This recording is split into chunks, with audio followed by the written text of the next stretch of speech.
watching Thread Life with Belle. Her live show is starting soon. Quilting, teaching, sewing, making lovely things. Come on and join us. It's almost time for Thread Life with Belle. Yeah, I said the live show is starting soon, so keep your YouTubes tuned to Thread Life with Belle, with Belle, with Belle. On YouTube starting very soon, so stay tuned, Belle is getting ready for you. Quilting, teaching, sewing, making lovely things. Come on and join us. It's almost time for Thread Life with Belle. Yeah, I said the live show is starting soon, so keep your YouTubes tuned to Thread Life with Belle. Thread Life, Thread Life, Thread Life, Thread Life, Thread Life. Thread Life with Belle, starting soon.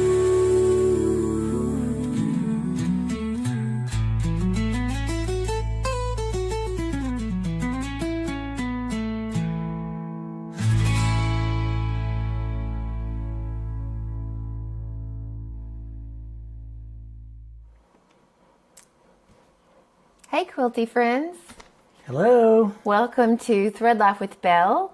Quilt Husband Learns to Sew, episode 5. We've been away for a bit. We were going to QuiltCon, and then I got sick from QuiltCon, and I'm still a bit raspy, still coughing a little bit of phlegm out of my chest and blowing my nose, but I'm well enough to be on with Quilt Husband so he can finish his cat bed. So we're back. So thank you guys for your patience. Hey Trish, in waiting for us to kind of be back around and doing some more lives. Yeah, and I want to apologize to everyone for the QuiltCon day 3 that was lost. YouTube seemed to have some kind of glitch where the video was processed and was up for about 3 or 4 days, and everyone was enjoying it and having a good time, and then suddenly one morning it disappeared. And it still shows on our side of things, but it shows that it's still processing, which it had already been processed. And I reached out to YouTube, feedback through X and Twitter and all the inlets that I could find to reach them, and no results. So next time what I'm going to do is I'm going to download the video and have a backup of it. And so that way, if it's lost again, we'll be able to upload it and have that video back to all of you to enjoy again. So anyway, I just wanted to apologize for that. Unfortunately, it was beyond our control. And then, I spent almost 3.5 hours making that video, and it was so much fun. And I know everyone that was tuned in live enjoyed the show. And so it's really sad that it was lost, because that was probably the most important one. So Yeah, and it actually had, when it went down, it was like 5,600 views. yeah, it was caught up and doing well, and yeah, that was unfortunate. We were bummed because those videos actually help offset some of the cost for us to go to the shows. So we ended up being in the red on this one, but that's the way it goes. it happens. That's the way it goes. So now we know. Quilt Husband knows he will download those videos afterwards in case this ever happens again. Won't happen again under my watch. Yeah. So anyway, the plan is Quilt Husband has got his quilt top completely done. It's quilted. The edges are serged, and he's just ready to learn to make binding. And this is going to be Trip's cat bed because he needs one desperately. So yeah. And if y'all remember from the previous episode, I decided to go ahead and do this cross stitching here, quilting, even though it was risky. I wanted to be bold and take the risk, and I think it turned out really well. So I'm really pleased with the detail in it, and it's going to be nice and soft for our cat to lay in. It will be. And warm too, because it's got wool batting in it. Yeah. Yeah. Thanks, Trish. Yeah, I'm on the upswing. Quilt Husband's been giving me garlic, raw garlic, Oh, we forgot to do that today. Of course, you didn't remind me. No. I've been taking some too, actually. Raw garlic every just day. chew it up and swallow it. It's strong, but it's good for you. Well, and he started feeling kind of yucky the other day, and he woke up this morning feeling completely fine. So the last couple days, he's been doing the garlic too. So Fine it off. yeah. So Thank you, Trish. it's just taking me a bit longer. Where this is week 3, so. Okay, well, so are we ready to do your binding? Sure. Okay. Switched over it. All right. So, let's look here and see. Let's put this out of the way.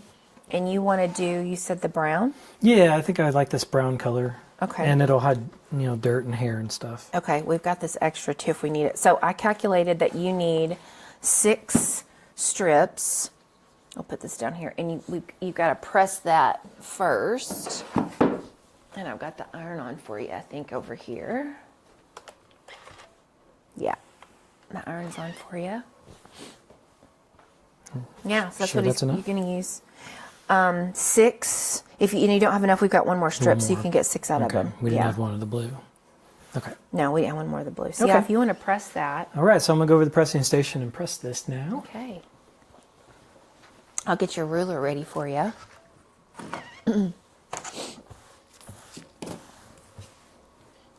Trish, what have you been up to?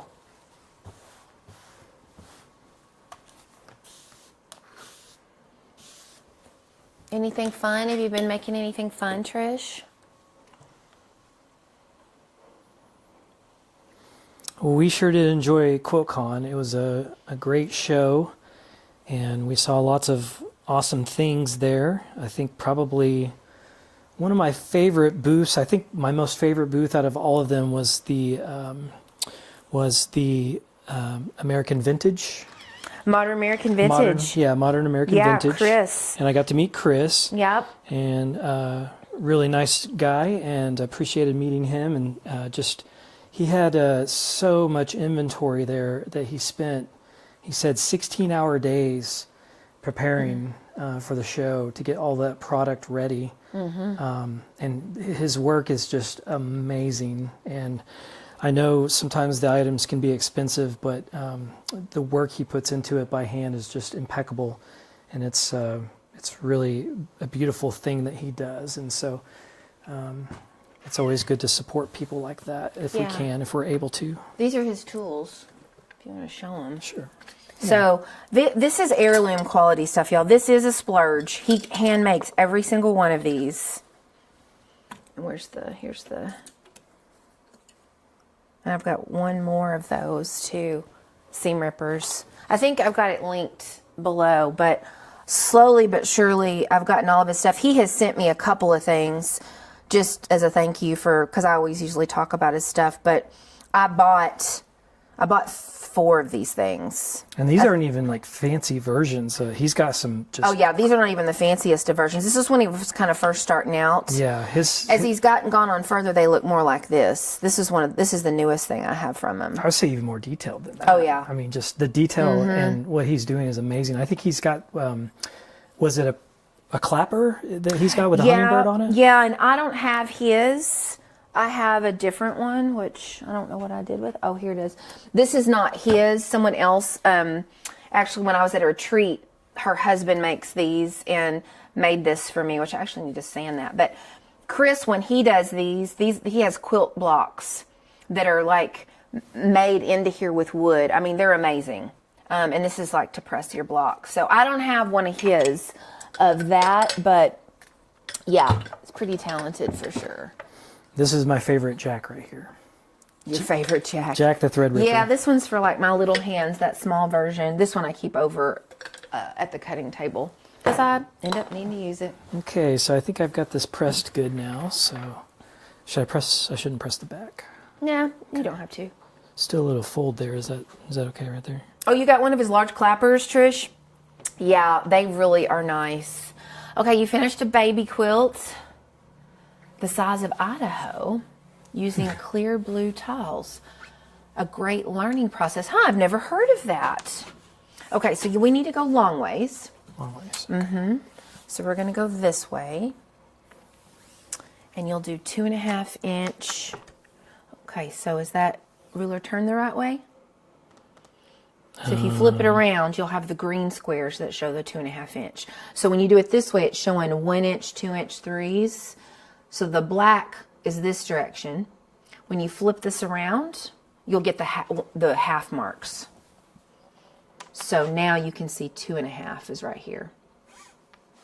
Oh, Yeah. okay. So just But couldn't I just...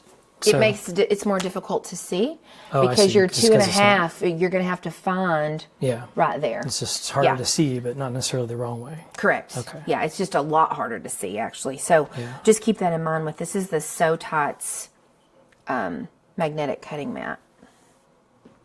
Yeah, and I love the So Tights items. They're really nice, and these magnets are strong, and they stick right there to the cutting mat. Yeah, they and- stick on these. And they have magnets in here too. Mm-hmm. So got to visit their booth, and they had a nice presentation and setup there at QuiltCon. Okay, so I'm going to go ahead and cut this now. So we're cutting how many strips? 6? Yeah. All right. And you could even put the boosters on here if you want to try to like keep it a little more secure. You can go ahead and put the boosters on. Okay. All right. Measure twice, cut once. And I put a new blade in Oh, new blade. Okay. the other day. So, little tip, if you ever notice that it's not cutting, it's only cutting like part of it, one, you have to make sure you're pressing hard enough, but two, it's a tip that you need to change your blade. Yeah. You're really technically supposed to change your blade with every project. Oh, okay. Clear blue tiles are a Belle product. Okay. A great alternative for those of us that don't have a long arm but have an embroidery machine. So is it basically where you quilt like one block at a time? I think if that's what that is, I think that's what I'm familiar with because I know she does a lot of embroidery software stuff. So is that what that is? You just basically quilt in one block at a time? And is it quilt as you go, Trish? And I apologize, y'all, if I'm coughing just a little bit. It's way better than it was. I had a neighbor that suggested I get Mullen drops. It's like homeopathic, and it's for your like respiratory health, and it's like a natural decongestant. So I started that this morning. So you got 2. And I'll be, finally, I'll be going live tomorrow at 1. I'm a little behind on the Fat Quarter by the Dozen. I couldn't do it on the 1st because I was sick. And we usually do a block on the 1st and the 15th. So tomorrow I'll be doing both blocks. I'll be doing the one that I wasn't able to do with you guys on the 1st.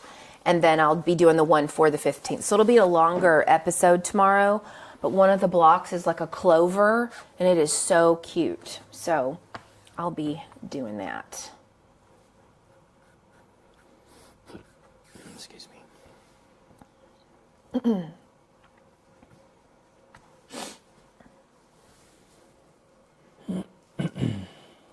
Well, that sounds interesting, this process, Trish. That sounds really cool. Then I guess I haven't heard of that.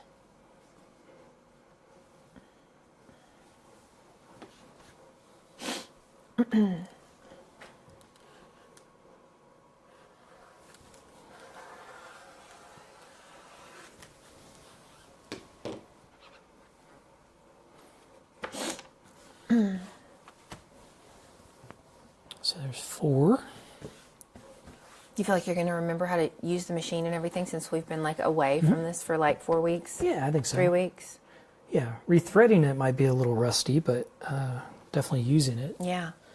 And then also, y'all, for my Threadmaster members, I'll be doing a private, just for the Threadmaster members, YouTube to share with you my 3rd fabric collection. I got the portfolio in last week, and so you guys get to see it before anyone else does.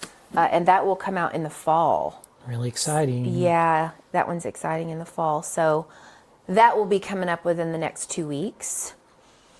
And then I have a free block pattern for y'all. It's a really large wall hanging that's a tulip.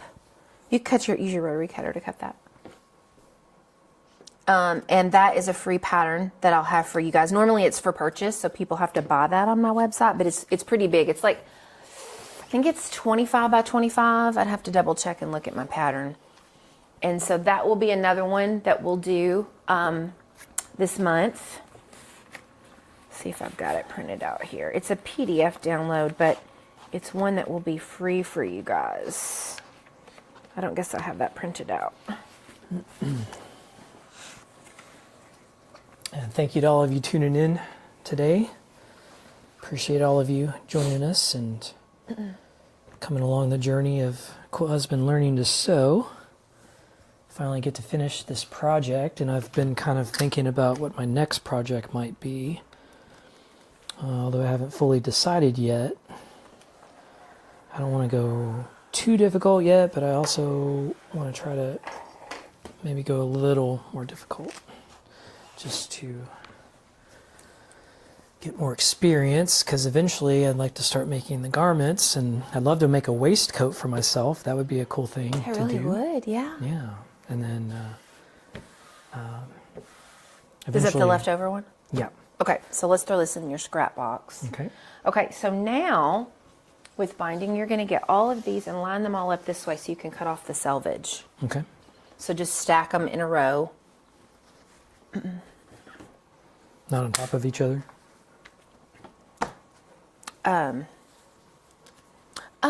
You can, but I mean, because you've got that 60 millimeter rotary cutter, but yeah, I think that'll be a little easier.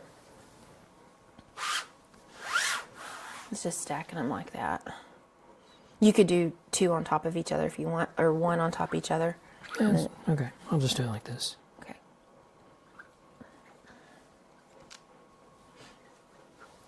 I was so disappointed when that video went down. I tried and tried and tried to get it back, and I was just kicking myself because I didn't download it and put so much work into that. And Oh, yeah. we had so much fun together, and it was just a real Bummer. disappointment for sure. And I know we had several people writing us, asking us, "Where's the video? Where's the video?" And it's like, Yeah, well, one person was like it's in lost the in middle. space. They'd watched half of it, and they're like, and I came back to watch the rest of it. Your little bald head's in there a lot. Let's see, so I'm just cutting this at the edge. We're just cutting off the selvage. Okay. Or you are.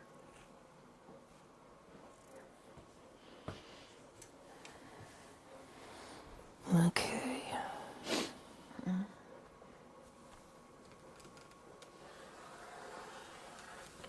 All right. Now you can take those over to the sewing machine, and I will show you how you stitch them together to make your binding. And this is something that, like, anytime you do a quilt, like, this is the same method you'll use Okay. to make those. All right. And So let's do the split. pull. Split. Oh. Got split view today, fam. I got the focus fixed Ooh. on the on this camera here. So we got the focus fixed, so it's going to stay nice and crispy focused for all of you to enjoy. Okay. The close-up view of the needle. Okay, so we don't need this yet. We're going to set that out of the way. Okay. There. Okay, so you're going to take 2 strips, and you'll set the other ones kind of to the side so they don't get in the way. Okay, and you're going to turn it this way and do right sides together on top of each other, Okay. like this. And then you're just going to stitch a 1/4 inch down, and then we'll connect the next one to the end of it. Okay. And you don't have to change your thread right now, because you're not going to see this thread. Let's see here, what do we got going on with your thread? Ooh, Did you get tangled? let's see here. How'd that happen? Who knows? I think this thing caught it. This thing caught it. That little lever. But you don't have to change your color right now, but you will whenever you sew you flip it over and sew your binding down. I got you some brown thread. Seeing that pretty? What'd you do? Ooh. Gotta remember how to, okay, we need to take your Well, you can leave your walking foot on. You can leave it on. You remember how to thread it? It went down here and there. Mm-hmm. That's it. And then? Through the hole. Oh, is there another? Oh, this one right here? Yeah. That one. Okay. You may have to snip Yeah, it's got kind of a your frayed ends. end Let me there. get your snips.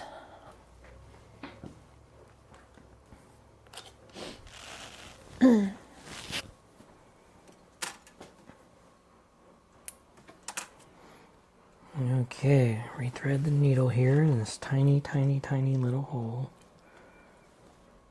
See if my... Yeah, so this needle threader, the only thing about this machine that is a little weird is the needle threader.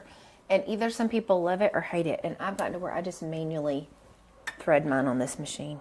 Did you get your fingernail under it? What happened? Well, when I pull it, it keeps breaking. So you don't want to pull it like that. You need to have your presser foot up. Oh, so yeah, that the it's presser foot up, released. that's right. Yeah, so that it's released. I forgot And about... you only thread it. You only put it down when you're going to thread it. I forgot about... Yeah, so if you pull it like that your thread might break. I forgot about pulling it up. So I did forget how to use it. What is it? Use it or lose it? Yeah, exactly. There's some techniques and stuff I forget.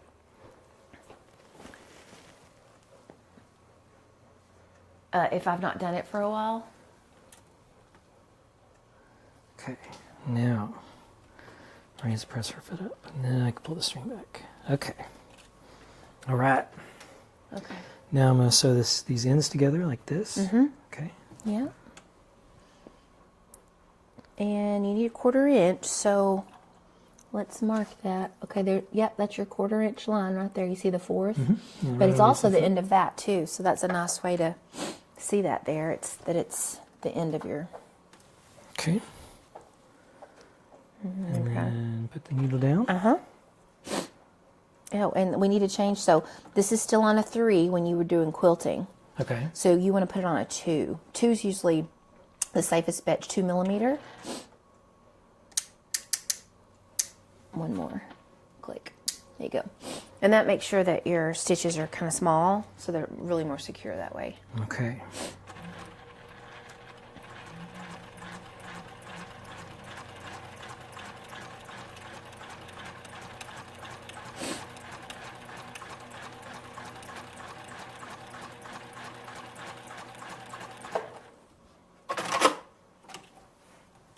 All right. Okay. Then you'll Just keep doing it. do the same thing. No, nope. Take what you did, and you're going to add it to this end here. Okay. So right sides together. Mm-hmm. So we're just making one long strip. One long strip. That's exactly right. That's how you do binding. And you'll just keep doing all of those till you completely get it done. Okay. And then we'll have to do, some pressing. Okay. What are y'all working on today? Are you working on any projects this Saturday afternoon? It's a lovely day here. It's about 70 degrees and sunny. But Trish is working on a baby quilt. she's working on baby quilt.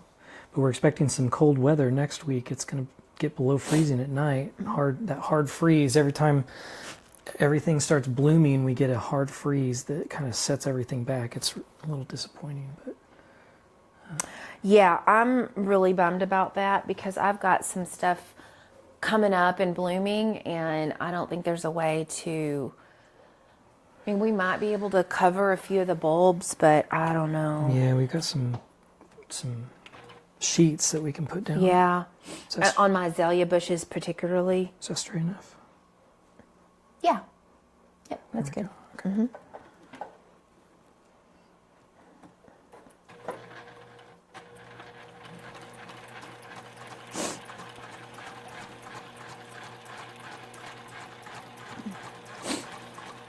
It's kind of harder to handle when it's just a little tiny strip.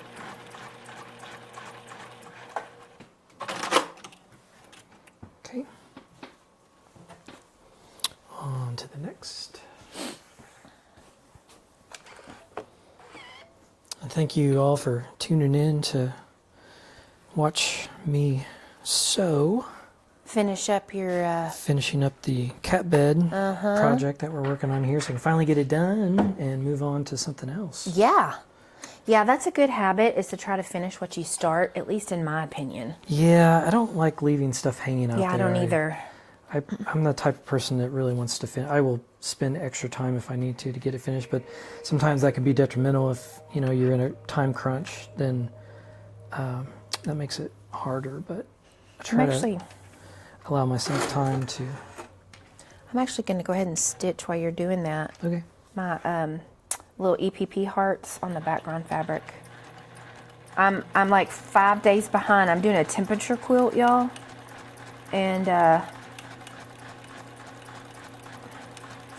had kind of a lot going on behind the scenes here and have gotten behind on my temperature quilt. So I'm going to stitch this while you're finishing that up. Got 2 more strips here.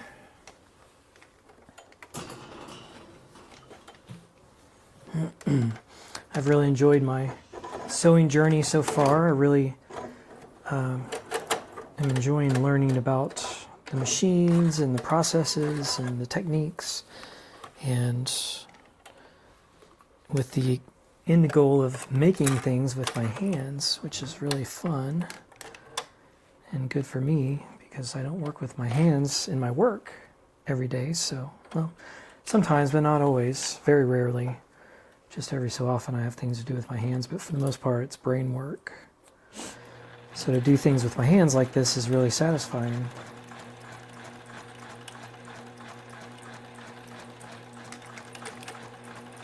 And then you make stuff you can use or wear or give away. That's right. That's the best, one of the best parts of it too, is sharing it with others, even if it's our kitty. He's gonna like it. Yeah. He's gonna have to get his smells on it though. That won't take long. We'll put some catnip. We put catnip on in his little bed for him. And it also calms him down because sometimes he, what is the deal? Sometimes he gets a little, I don't know, vocal. He'll get anxious if his mom's not around. Yeah.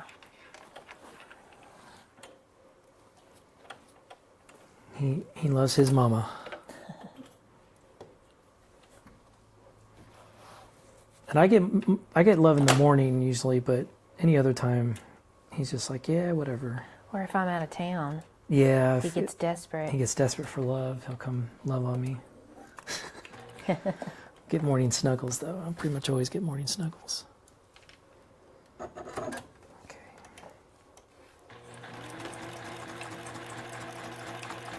Have any of you planted a garden out there yet? I know it may be still early for some of you if you're up north. I really do want to grow those broccoli sprouts. Okay. I think we should do that. Yeah, Belle and I started tomatoes. eating broccoli here lately, steamed broccoli. It's pretty good. I was kind of missing out, I guess. I didn't think I liked broccoli, but I actually like it. It's pretty good. With a little salt and pepper on it. A lot of food stuff has to do with how you cook it. Yeah, true. You We know? have an excellent little Tupperware steamer, and it's multi-leveled, so you just put some water in the bottom of it, and then you put it in the microwave, and it steams anything that you put in there, and it makes really good vegetables. Only about 5 minutes or so, maybe up to 8 minutes if it's something like broccoli, and it comes out really nice and still healthy. It doesn't cook it down all the way to where it's just, you know, obliterating all the vitamins and minerals. Okay, so now you've got to press Hey, Brenda. that in half. Press it in half? Mm-hmm. Okay. Yeah. And You were thinking of me earlier, Brenda? Well, that's sweet of you. You bought a button-down shirt. Button down the front shirt pattern, only size 3 months. Okay, for your new grandbaby? That's cute. Aww. That'll be fun to make. And I've always wondered, are smaller garments easier to make because there's less to do, but it's probably just the same, maybe even more difficult because you have less space to work with. So I was wondering about that. I know on the Great British Sewing Bee, sometimes they've made children's outfits, and sometimes they have problems with them. Mm-hmm. You expecting a big snow dump in Michigan? Oh man, Yeah, that's probably that cold freeze that we're going to get. It'll be snow for you up there. Okay. So now with your binding, what you're going to do is... Oh, yeah. These, Fold it in half. These all have to be pressed open. Out.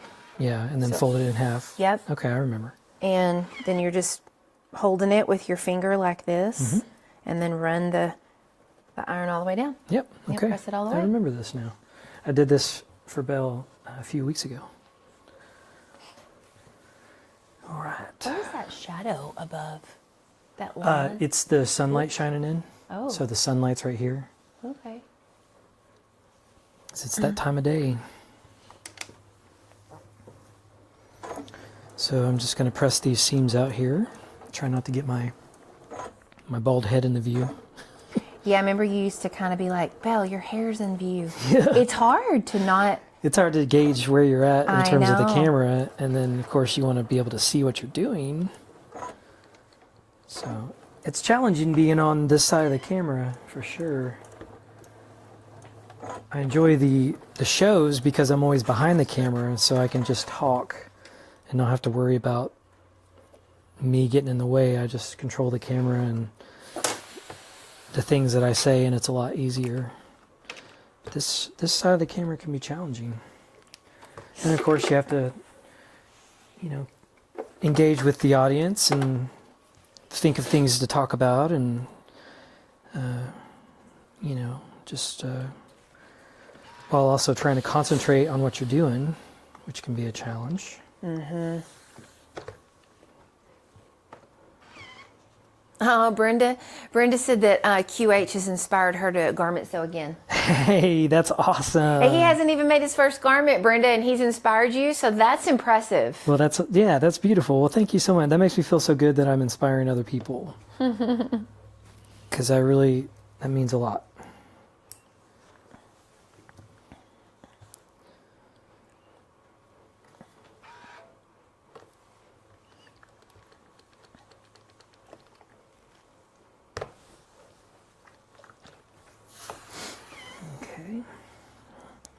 I think that was the last one to press open. So now we're just going to go down to the other end and start folding in half.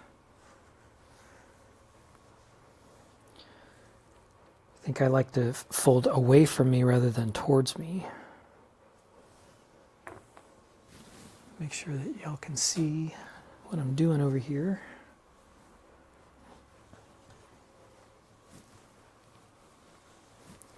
See about where my camera stops is about right there. Okay.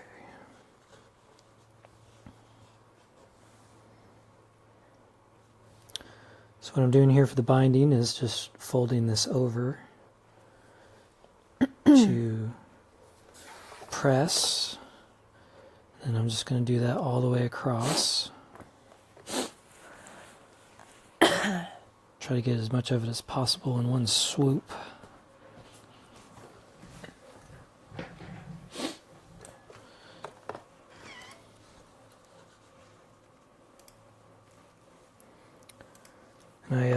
I did this for Belle on one of her quilts for, I believe it was a QuiltCon quilt. No. A few weeks ago. It was it was my sampler quilt. My new sampler. Well, it was last year's sampler, but I've got it all stitched up, and now it's a PDF on the website. Oh, okay. You did the binding for me because I was needing to get that done. Yeah, you were long arming, and I was doing binding out here one evening to help her out to get done because she had a lot to do in a short amount of time. 4 hands are better than 2, aren't they? Mm-hmm.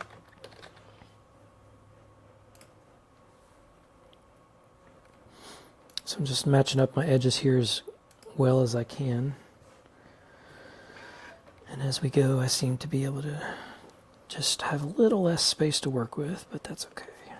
Just take a little bit of a time so we get it straight and get it nice and pressed evenly. Y'all know I'm a bit of a perfectionist, so sometimes I have to let that go for time's sake, but we can always try, can't we? And hopefully y'all can hear me good. I have such a soft voice, I don't really talk very loud, but try to... we turned the volume up a couple weeks ago, and hopefully that fixed the audio problems so that people can hear. Especially when I'm concentrating, I just speak quietly. I don't know what it is. It's just habit. I'm soft-spoken anyway, but especially if I'm concentrating or doing something. And it's so nice and peaceful out here in the studio that... I think you used to think it was a little extra out here, and now you're like, oh. A little what? Extra. Extra? You know, it's got all the things out here and... Well, yeah, there are a lot of stimulating things out here. Stimulating things, yeah. But, you know, the act of doing this is pretty chill and relaxing. And I can look out the window and see the birds and squirrels. Belle's got a little bird feeder outside this window here that's just behind where the camera is.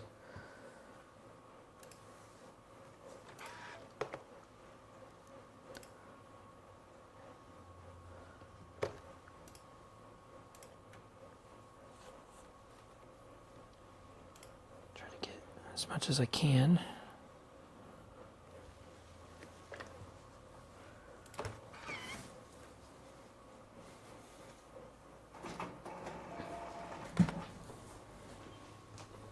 Trish says she's done a couple of tile projects. Oh, yeah?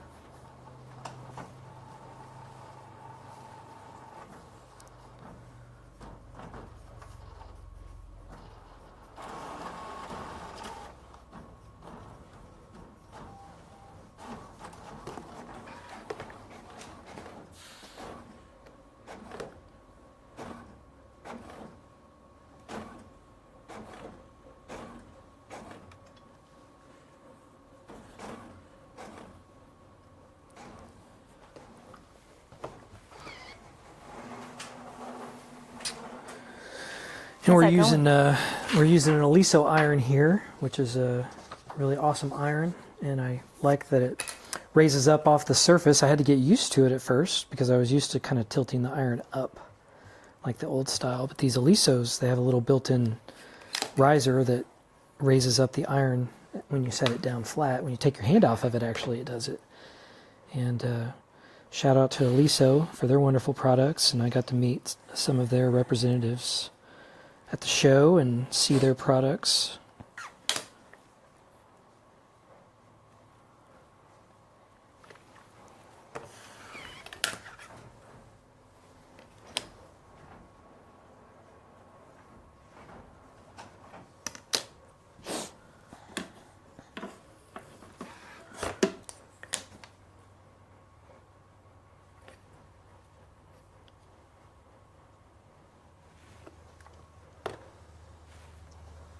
Okay, y'all. This is pressed, hopefully as evenly as possible. Got it done? Yep. All right. So now we have our binding here.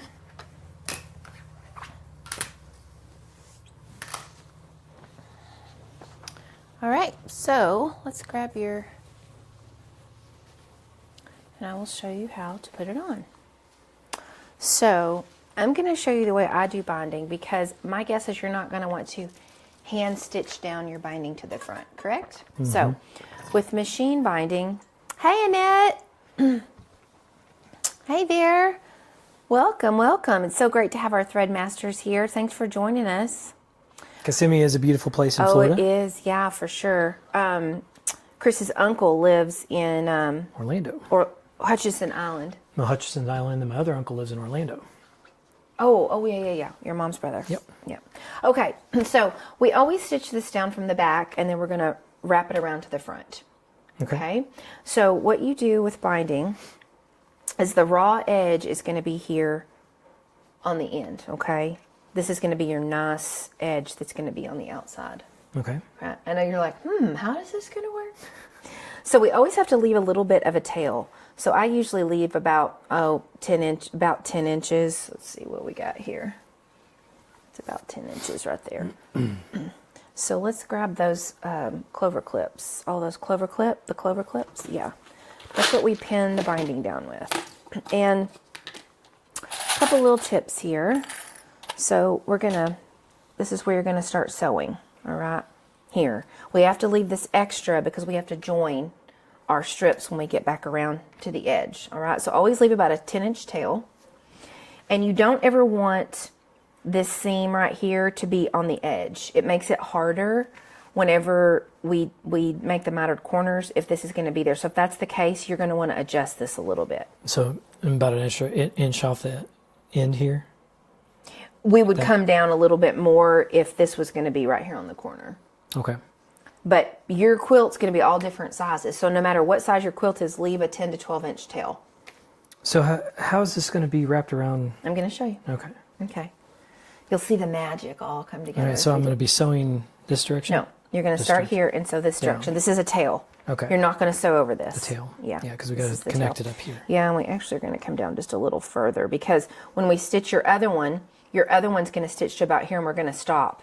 And there's going to be a tail hanging off this end and a tail hanging off this end. Okay. So we'll start about right here. All right. Okay.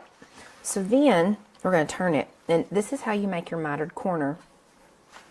This is where part of the magic comes in. So you fold this at a 45-degree angle. Okay. Okay. You see that 45-degree angle? And then you fold it back down. Okay. So we're going to pin all this, and then I'm going to undo it and let you do it, okay? Because I think you'll learn better if you see it, all right?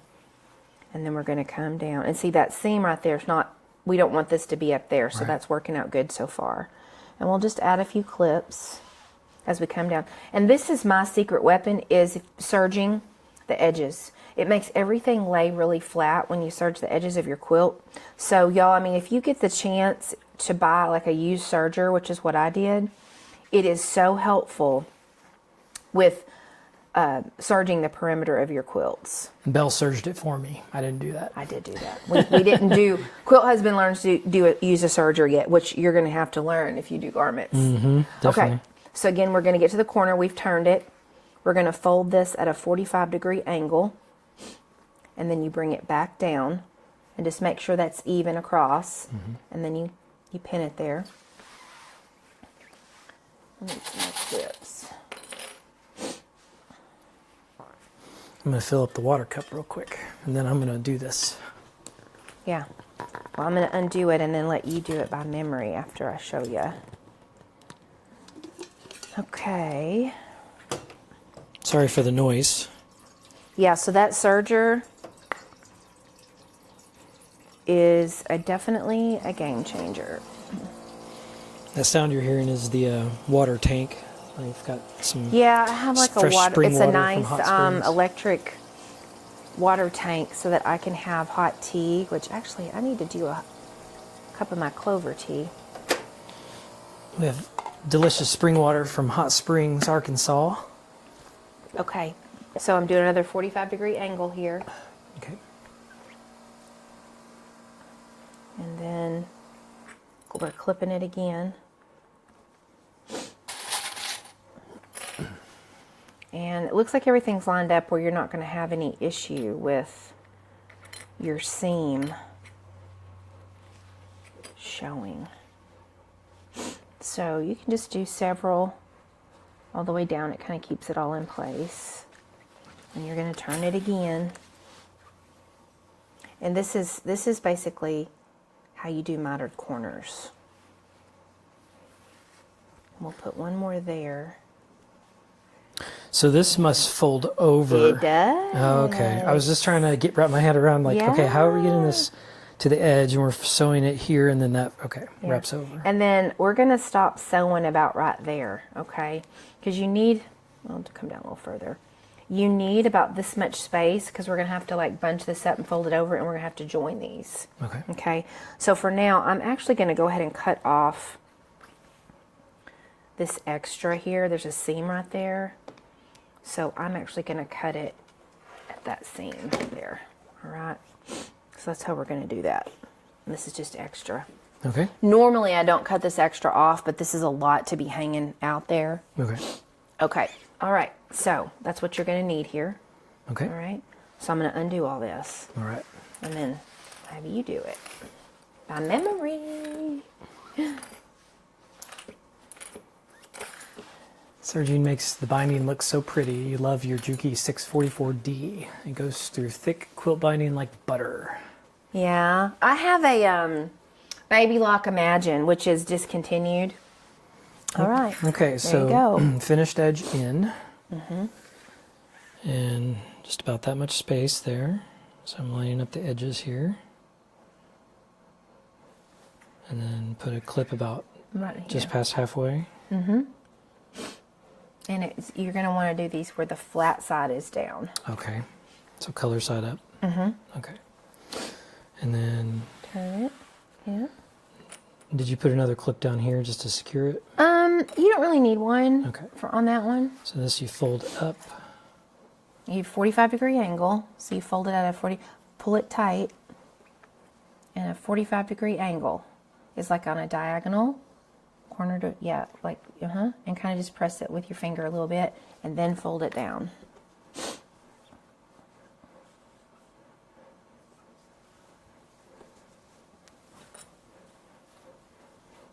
Make sure it's all the way up at the top.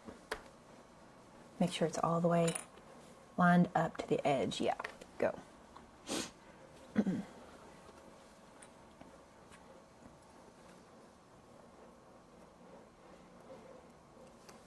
Okay, so this is hanging off a bit. Okay. So that means that, So my angle's not correct. Right. Okay. Try again here.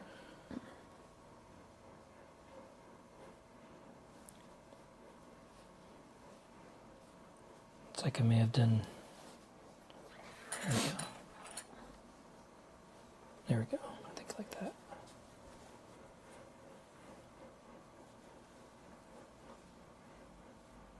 it'll need to be straight at the top. Well, you made it look easy. Yeah, it's a little tricky. It takes a little bit of doing it to get used to the mitered corners. Some people don't love to do binding, just because it's. But I don't actually binding. I don't mind so much because what it means is like I'm almost finished. Yep. Right. Binding means you're almost done. Kind of in the last quarter of a mile here. And it's funny. Sometimes y'all have to tell me. Some people will do their quilt top, and they'll quilt it, but then they have piles and piles of them, dreading to put the binding on, and it's just piles and piles of them that are not finished because of the binding, because they just don't like it. Yeah. But I don't mind it so much. What do y'all think about binding? Do you enjoy Yeah, do y'all binding? like the binding process? Or is it something that you dread in the process?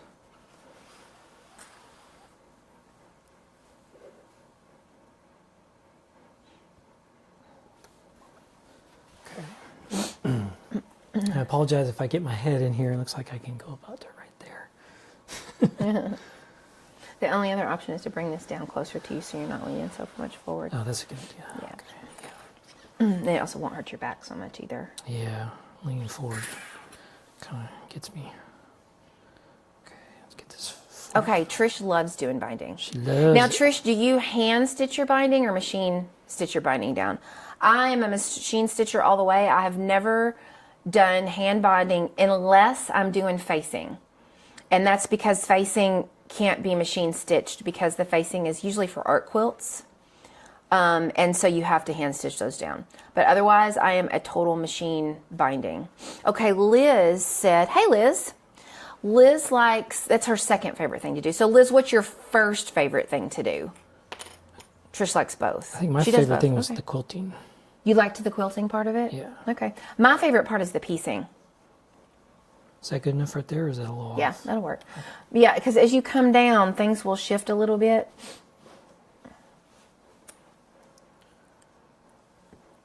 It's a clear one.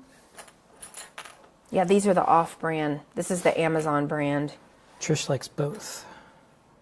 Brenda likes to hand stitch it, but last quilt machine stitched. I'm not understanding what that means. Quilting on the long arm. Okay. She likes last, and her favorite is quilt machine stitched. Oh, okay. But she usually likes to hand stitch it. Yeah, some people like to take it, put it in their lap, while they're watching TV and do it. I have a lot of quilty friends, and designers that love to do that, but I just don't. I mean, and I love to do English paper piecing hand stitching, which that's what I'm doing with my temperature quilt, but I just don't like to do my quilts like that. I like to get her done. Annette loves the binding process, and then she hand sews her binding down, and she finds that relaxing. Yeah, a lot of people feel that way.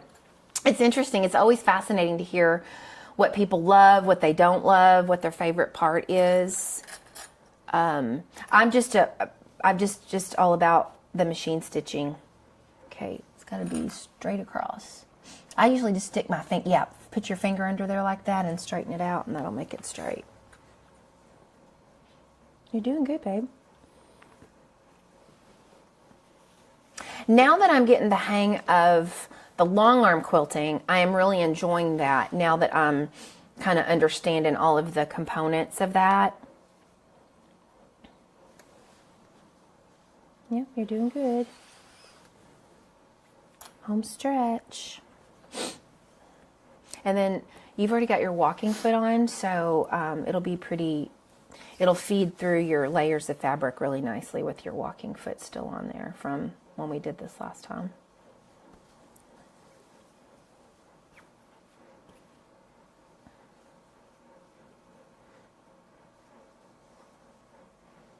You're all serious.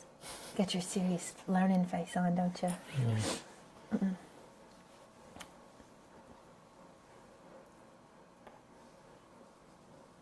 And then I would just put one more like right here to tell you that's where to stop. Okay, let's go on over to the sewing machine.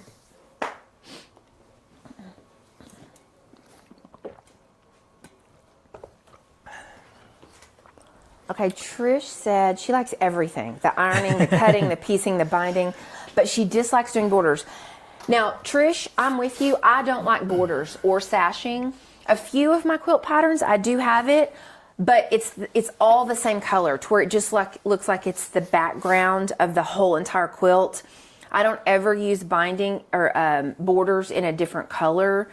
Like, that's really, really, really, to me, really traditional quilting, and that is something that I don't ever do. Now, I will say on this fat quarter quilt, that is in the pattern. I am following that. So, okay, so this is where you're going to start right here. Okay. So you're just going to, you can go ahead and take this one off and just kind of eyeball that that's where you're starting. Okay. And I'll get you your little bucket for all your clips here. Quilty friends, we appreciate all of you tuning in today. Please be sure and hit that like button. And if you're not already, just please subscribe. And we appreciate you doing that. Okay, go ahead and stick it under. So just right about in here is where I'm starting. 1/4 inch. So you're going to line the edge up. I know that, but I mean, like, start where to start. On the 1/4 inch. But I mean, in terms of the height, like, is this the proper place? Further up, further down? Oh, yeah, this is right. This is about where your clip was. Okay.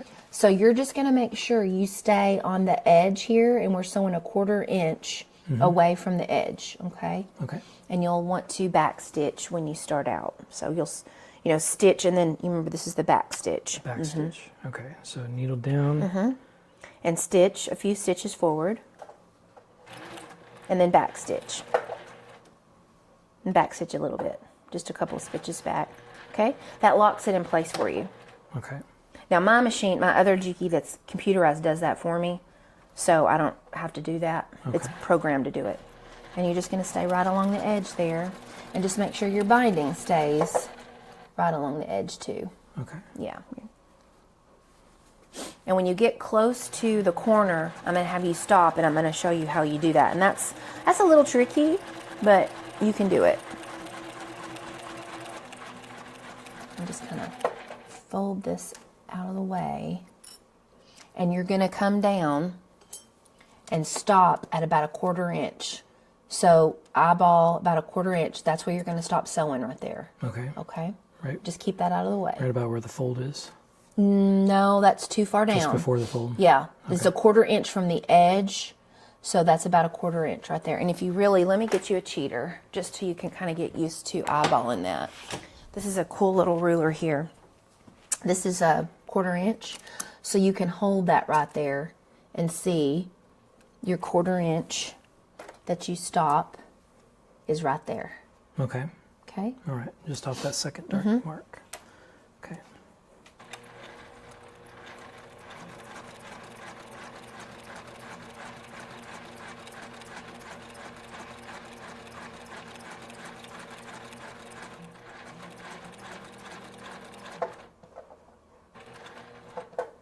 Okay. And then you can just cut your thread. Okay. And lift up, and we're going to turn the quilt.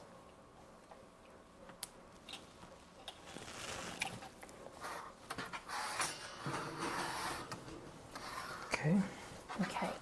Now, fold that back over like it was, like this. Make sure it's, yeah, lined up like that.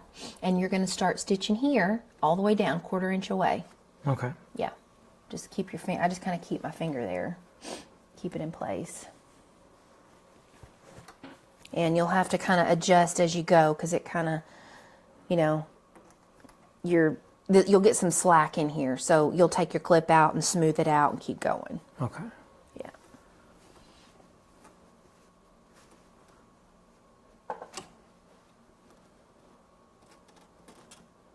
Yeah.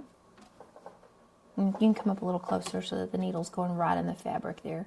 And you don't have to back stitch here. Okay.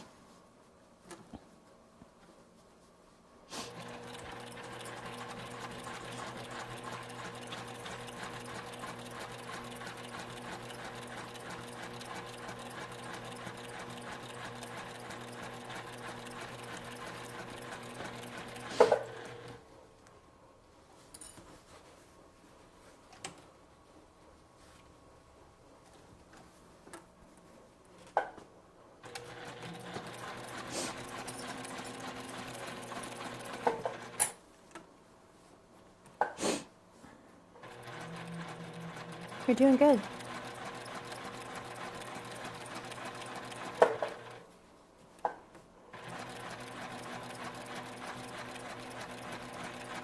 And if you ever forget how to do this, you can rewatch this live. Yeah. If I'm not here. Our anniversary was yesterday, y'all. So we went to the Botanical Gardens in Hot Springs, about 45 minutes away, because I haven't been feeling really well lately, and so we decided to kind of stay around. So we went to the Botanical Gardens and saw all the tulips, and the azalea bushes were in bloom. It was gorgeous. And then we went and ate. My dad, he was really sweet. He always gives us money for our anniversary, and we went and really had a lovely dinner at a steakhouse, because we don't eat steak very often. Yeah, we got the filet. And we got the filet mignon and cheesecake. It was so good. It was so good. And We were so full. We were so full when we got home. We went to bed at like, 9:30. Yeah. Our bellies were just like, oh my goodness, because we don't usually eat that much stuff. But That's a lot of slack. it's okay. You'll just refold it down here at the end when that happens. Okay. So it's more happens to important me to keep too. it tight up here. Yeah. then? Okay. Yeah. Oh yeah. Yeah, you want to keep it tight. You just refold it at the corners. But you have to do it this way in the beginning so you know you've got enough binding. Mm-hmm. Yeah, it was our 9-year anniversary yesterday, but we've been together 11. We dated for 2 years prior. And it was 74 and sunny with a light breeze. It was the most perfect temperature. It was a perfect day. It was a perfect day.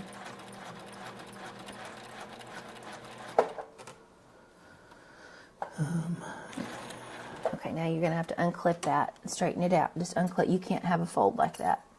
There you go. You're going to have to straighten it out. And then you're going to sew again to about 1/4 inch away, which is about right there. And then you'll refold it. Do you want like a piece of chalk? Will that help you, like your little chalk? No, little I chalk can use pen? this, I think. Just line it up here to the edge. Well, if you need to, there's a little chalk It's pen. right there to the... Oh, good grief. Yeah, that's good. I don't know what's up with that chalk pen. We'll try this one. There you go, because you're not going to see this.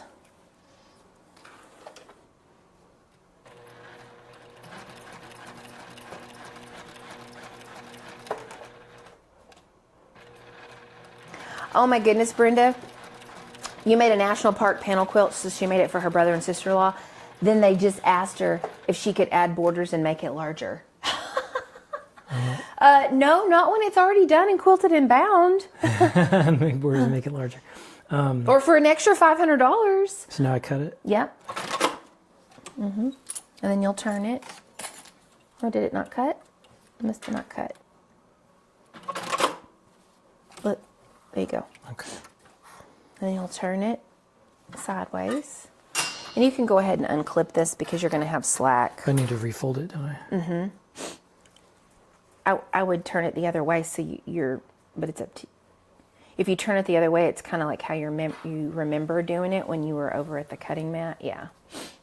That way you kind of have memory that way. Oh, thanks, Liz. Your daughter's 1-year anniversary today. Oh, well, happy anniversary. And then her 44th was on the 3rd.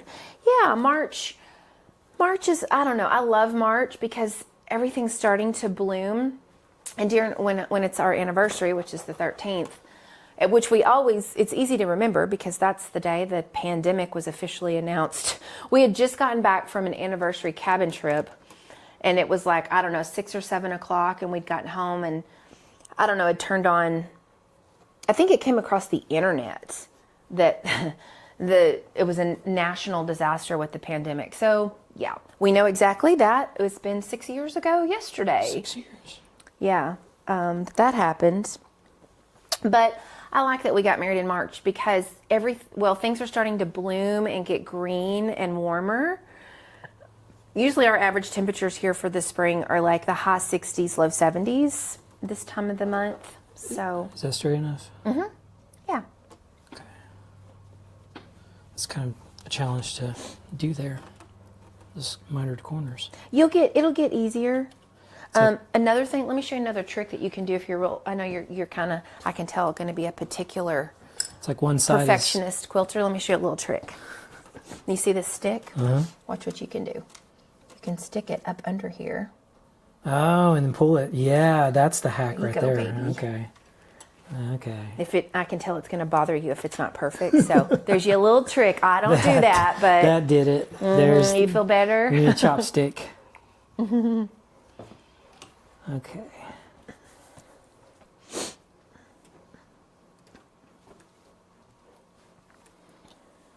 Okay, I think we're ready.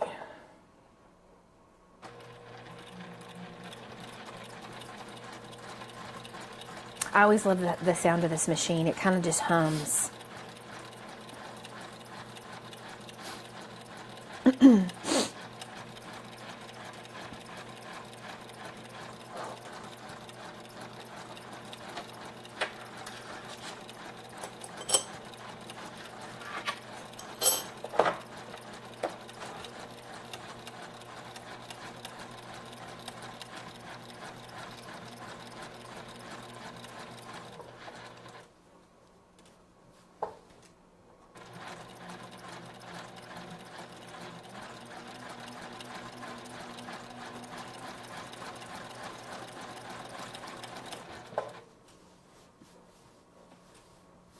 Oh, Brenda did. She did make it bigger for them. She said she did it's Franken quilted.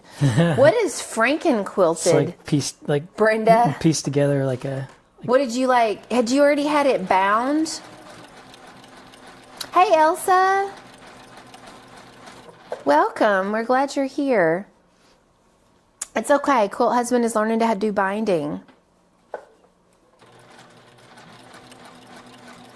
So, y'all, it's funny. Elsa she beats everybody. So every month when I have the block of the month for the sampler this year, so far I think Elsa has done hers first every single time. Although this month I was 3 days late because I was super sick. And so I was a little late with that. But I actually have April and May's block, the cutting instructions all typed up, printed out, and I'm going to be working on those tutorials this week so that they are done well in advance. just to save issues like that again. Belle came home from QuiltCon with more than just memories. Yeah, I had more than memories. I had germs. And I was actually aggravated because I know when I caught it. There was just a dear sweet friend that I finally got to meet in person, and she came sick, and she was talking to me. All of a sudden, she started coughing on me. And it was that moment I was like, and I said, "Are you sick?" She's like, "Well, I'm getting over a cold." And I said, "Are you getting over the cold, or do you still have it? Because you sound sick." And she's like, "Well, I'm trying to get over it." And it was too late. Like, she'd already been standing there talking to me. Close proximity. Mm-hmm. And I was like, oh no. And that was on Friday. Where's that marker? And it takes like 3 days incubation period. And sure enough, let's see, that was Friday, Saturday, Sunday. Tuesday. On Monday afternoon, my throat started getting sore. And then by Tuesday, I woke up and I was congested and I was just so mad. And she's like, "I'm sorry, I should have been more careful." I'm like, yeah, if you know you're sick, don't go out where there's people. That's why yesterday... You never knew who's immunocompromised. Yeah, that's why we did the gardens yesterday, so I could be outside. And of course, I'm not full on cold anymore. I just have a little bit of like sniffly and a little bit of coughing, but we're just going to do something outside. And so that's why we did the gardens. Although the pollen was bothering us a little bit yesterday. Yeah, it's definitely pollen time out there. Okay, cut. You just figured out the April block? What do you mean, Elsa? You just figured it out. Did you not use the cutting instructions?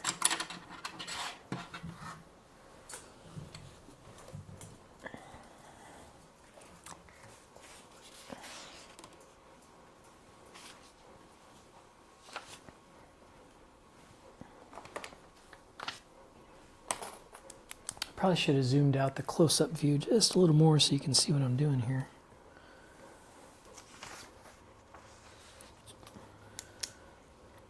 Okay. How you doing?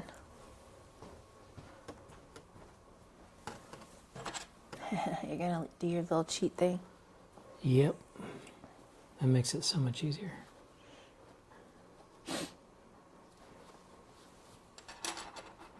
Yes, sir. Okay. It's fun to have little cheat tips. Yeah. Make things easier. In the computer. No one taught me that one. I just was like, what could I stick under here to make this level? I'm like, that actually is the little stick that comes in your polyfill bags. My polyfill I used to stuff pillows. That little stick's in there for like cramming it down. Elsa said that it's getting sunny and up to the 80s there. Ooh. Are you in California, Elsa?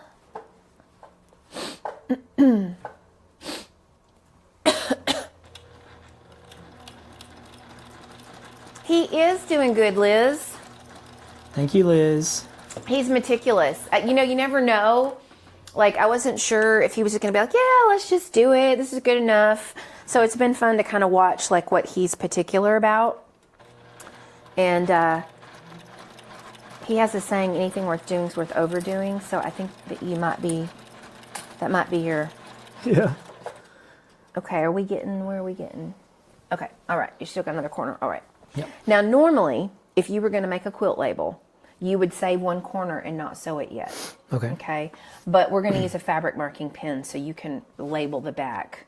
We'll do another episode where I teach you how to make a quilt label with the embroidery machine. Okay. Little funny story for all of you. When Belle and I first started dating, she, very, very early after we met each other, she sent me a picture. Are you getting off? No, Yeah. right on the edge. No. Just be a little Oh, careful. I see. Yeah. Yeah. There you go. It's okay. You don't have to cut it or anything. Just Well, kind I'm of not straighten out. Cutting it, yeah. So this should be on the edge. Okay. There you go. There you go. Okay. What was your funny story? So when we first started dating, very early, she had sent me a picture of a coaster that she had. And it had a little cat on it, and it said, if it's worth doing, it's worth overdoing. And I think that was the moment when I knew that she was special and she was someone that I would be interested in, because I kind of feel that way about things sometimes, like, and so I knew like, oh, okay. So she really pays attention to detail too. Yeah, but I would say with some things with quilting, I've kind of been, some things I just let go, Yeah. Because I don't want to constantly have to redo things all the time.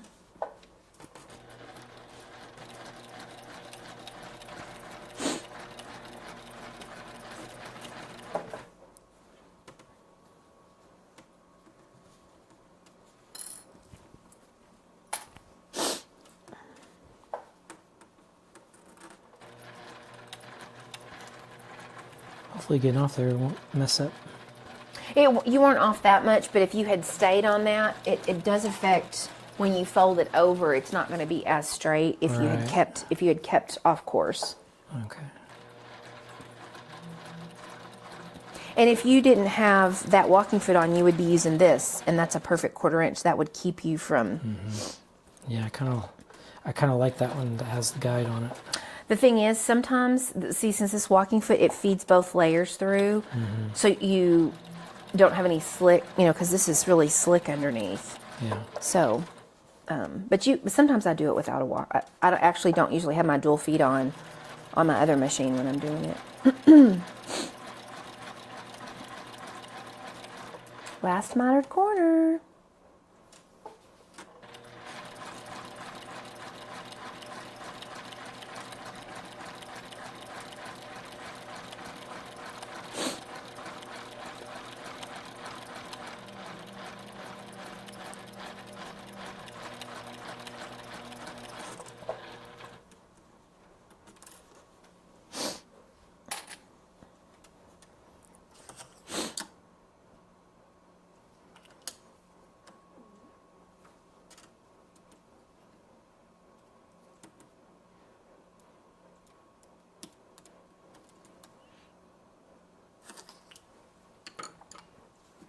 He is learning quickly, isn't he, Brenda?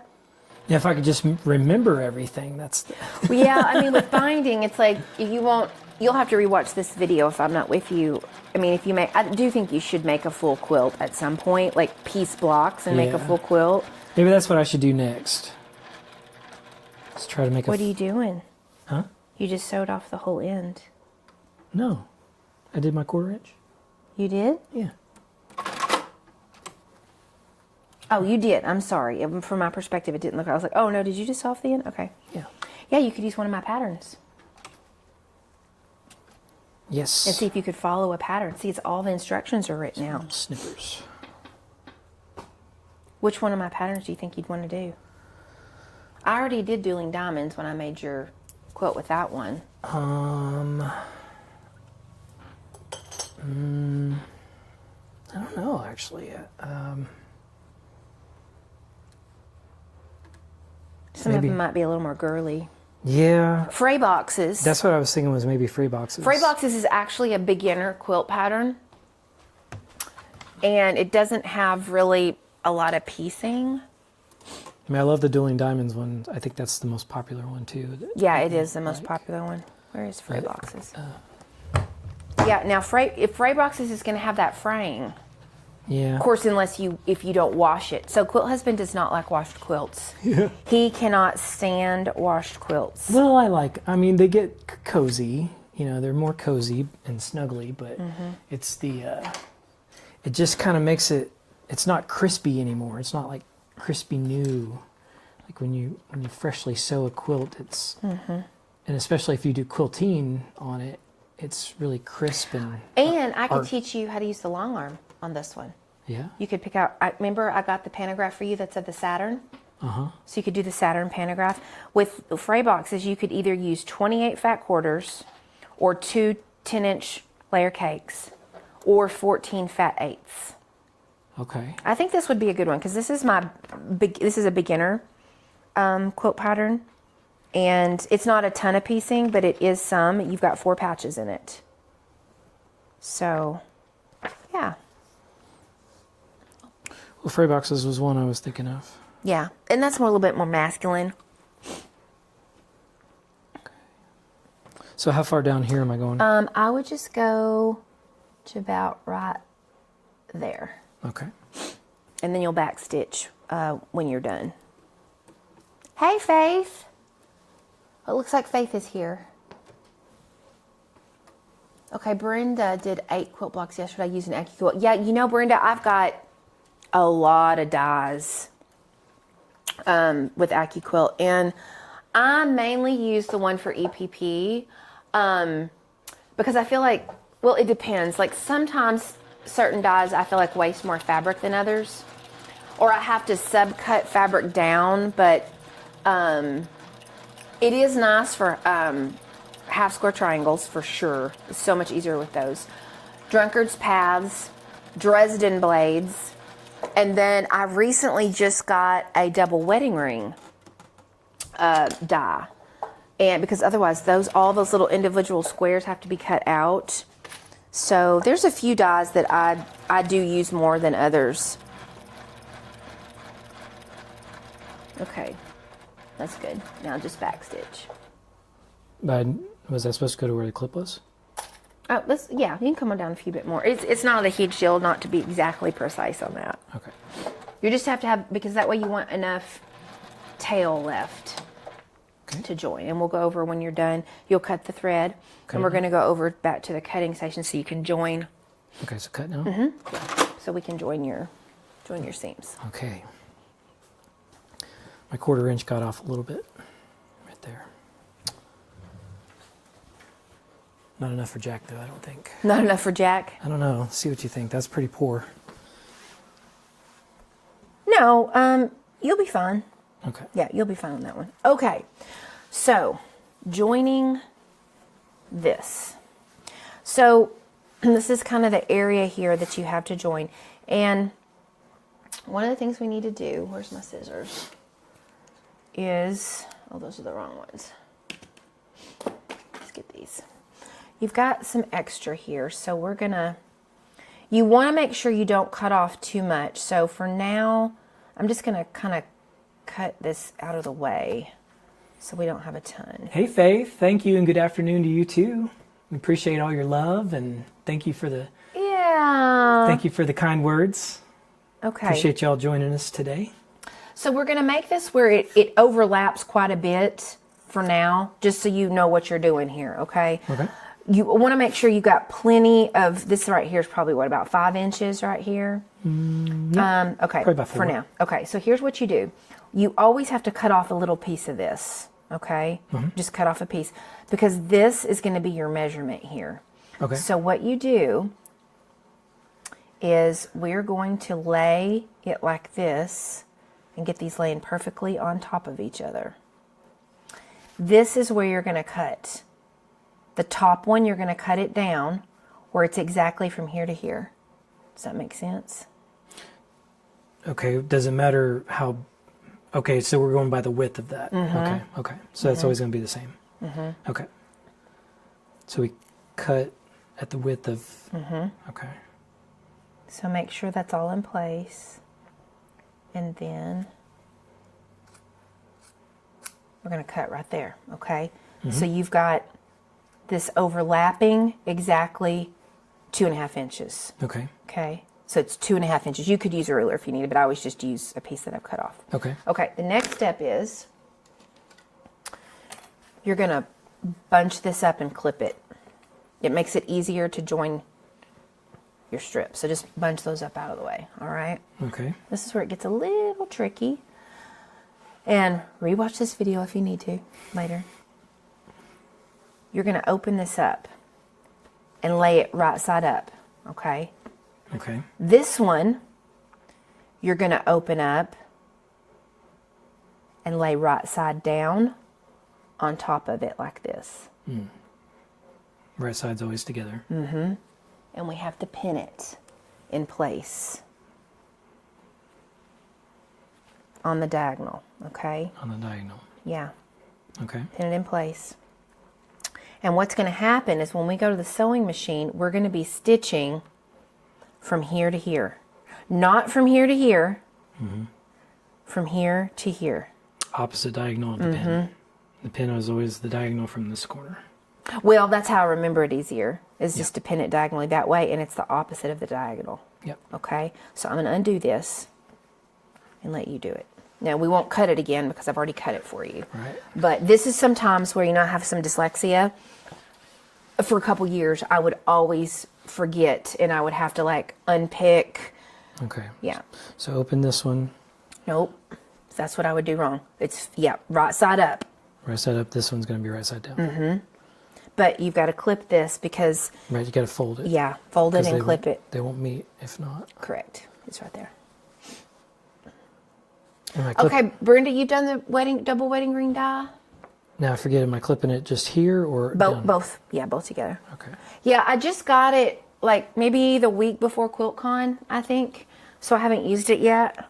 But I'm going to be making a wall quilt out of my next fabric collection with it. But I'm waiting for the sample yardage to get here. So I'm glad, because I'm like, I do not want to cut all those individual pieces with an acrylic template or a cardboard template.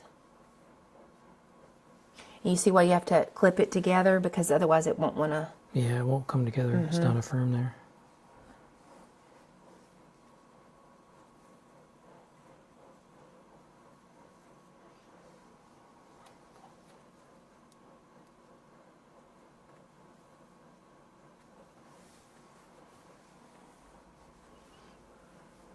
Okay. Okay, so we're going to take this to the sewing machine. Remember, you're going to sew and way. keep this perfectly, lined up, and you're going to sew from here to here. Okay.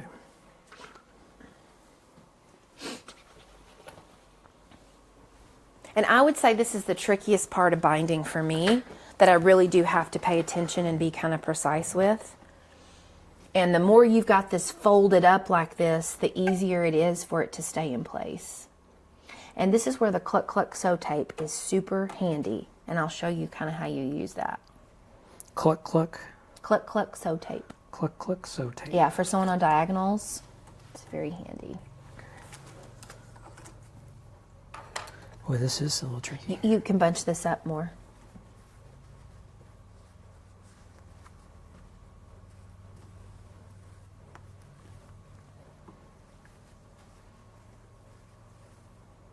And that's why you have to leave a long enough tail. I see. Because if you don't leave a long enough tail, it's a Makes little it more harder. difficult. Okay. Okay.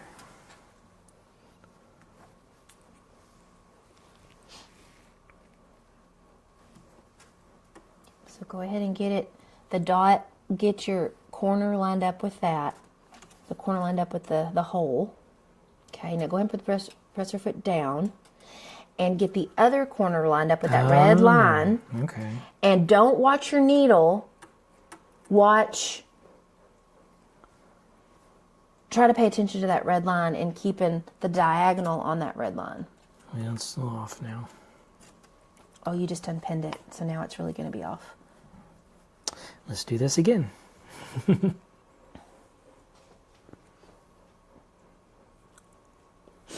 Okay, you're working on your third double wedding ring? Yeah, good. I'm so glad the pieces fit together beautifully. I'm going to give it a whirl, give it a try soon. Man, this is a little frustrating. You want me to do it for you? No, I'm going to get it. I should have left more tail. That's a teaching moment right there. And it's just... You can bunch this up more.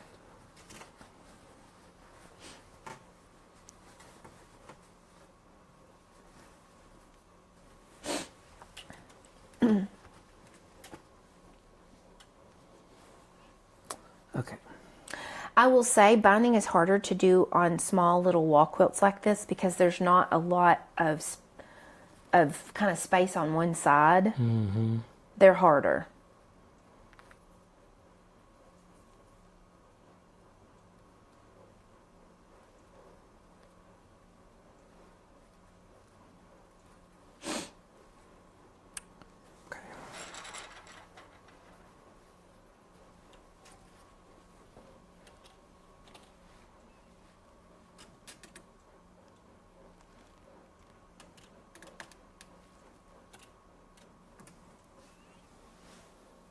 Open that up. Just keep your finger down there.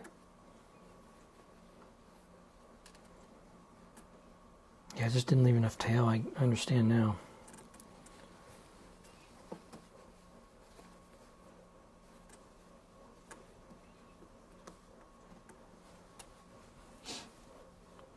Line it up there.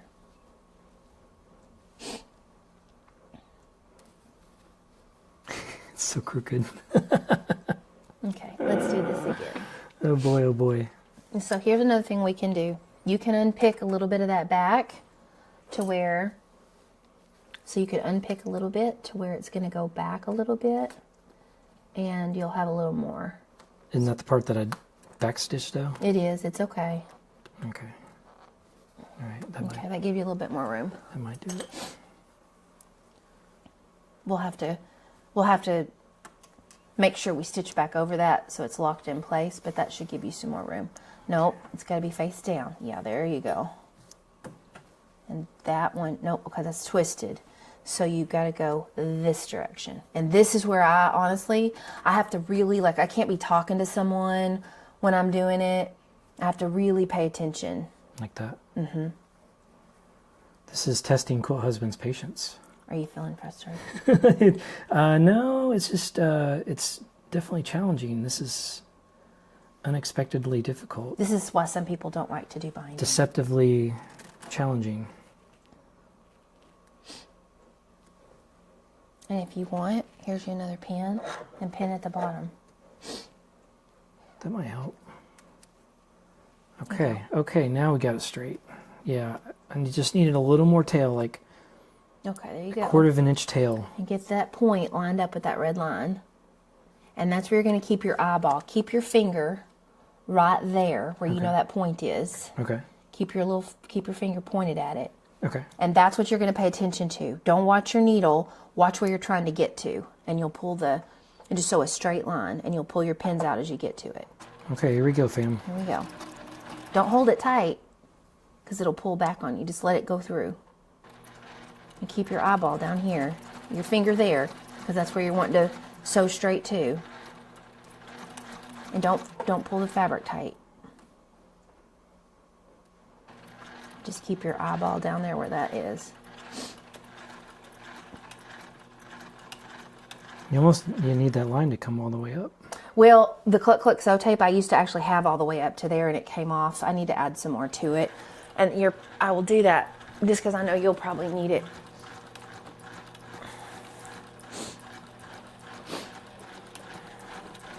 That's what it looks like. And we'll put some more on later. That's probably not right, but Let's see. Now here's how we'll know if it's right.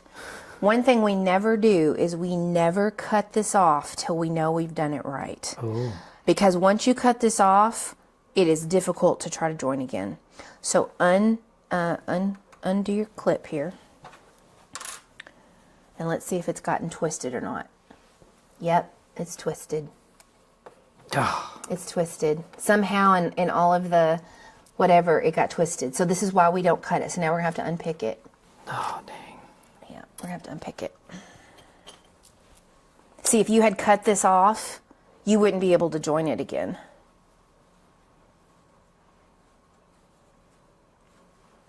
Right here?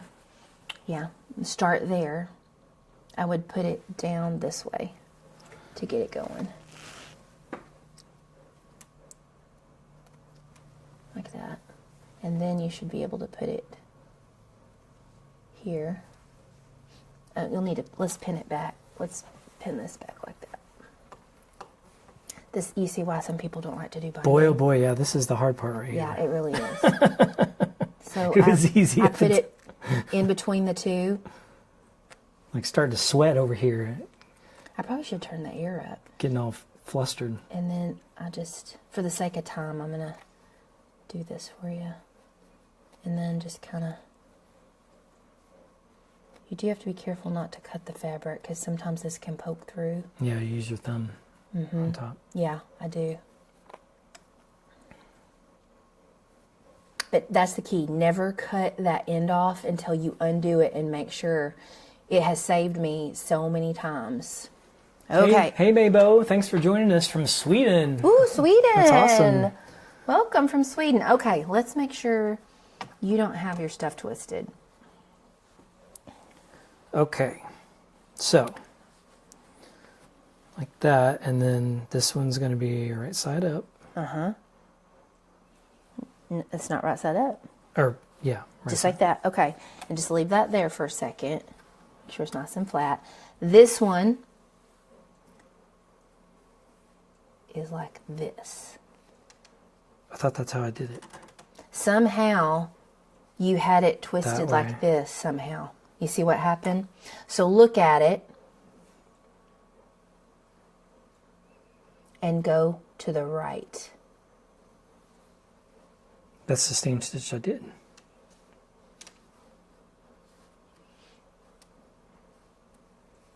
Did I tell you wrong? Here's how we're going Well, to do that's the it. same stitch too. See, we just unpicked this. It should be different, shouldn't it? Or is it this one that got twisted? I don't know which one was twisted. One of them was twisted. Okay. So here's, If we have to rip it again. okay, now here's another way to do it. We're going to lay it on there.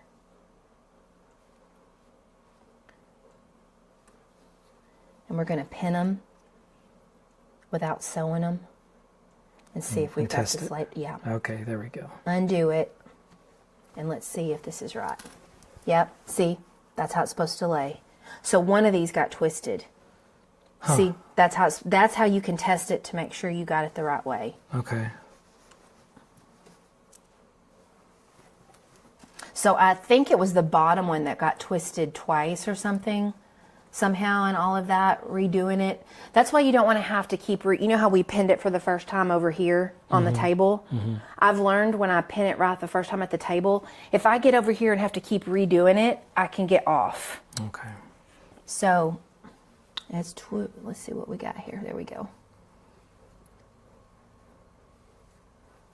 Oh boy. Here we go. Okay, that's down. Here we go. Okay, now you should be good. Lordy. If y'all do this often, you probably don't struggle this much, but I'm sure it's easy to get, it's easy to get confused on this. Okay. Gum? Is my breath smelling?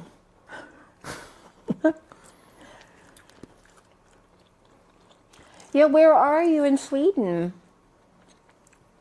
Okay. I love when people from other countries join us.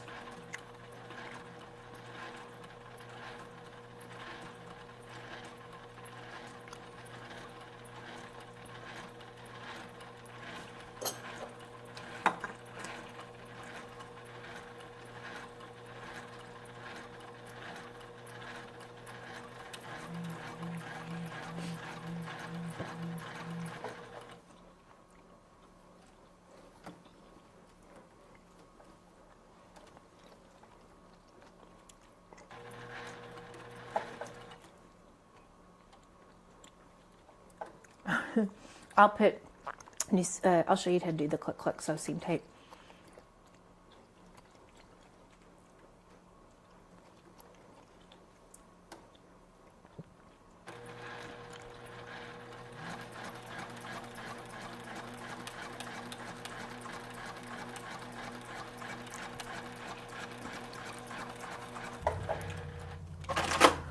Okay. Unclip this, and now it's straight. Right? Yeah.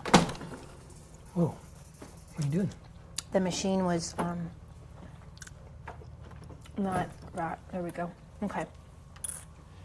Now we can cut off. Now we can cut off this extra so that you can see how it's going to be right and lay down.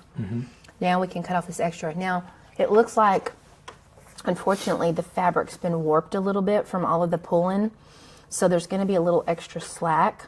So I'm going to have to show you how to fudge that a little bit. But let's go over and cut this off and press it. Okay?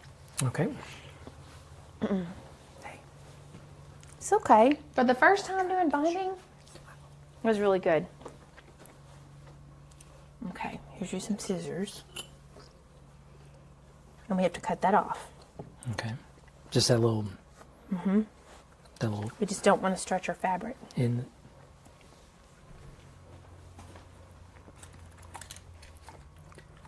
I'm going to clip it because your fabric is stretched just a little bit from all of that traumatizing ordeal. That was traumatizing. That's the most traumatizing thing I've done yet. I know. That's why some people don't like binding, but I didn't want to be Jeez, like, I can you're see going to now. hate binding. I can see. Well, it's just that last little part there. Okay, so we're cutting about 1/4 of an inch away. And make sure you're not accidentally cutting. The wrong side. And then we can press that open. Okay. Is this the easiest way to do this? Yeah. Jeez. This is, I mean, it's the only way to join that I know of. Like, you still have to, these two strips have to be sewn together. Okay. Let's press this because it got a little bit kind of stretched out. So if we press that down, that will help some. And when you start stitching, you're going to start back here just a little bit, and that will kind of come over. Let's do a little bit of starch. I'm going to do a little bit of starch and kind of firm up that fabric a little bit. You're going to have just a little extra. There's going to be a little bump in there, but it kind of gets covered when we fold it around. But I think that might help right there, fix some of that. Okay, let's take this on over to the sewing machine just like that.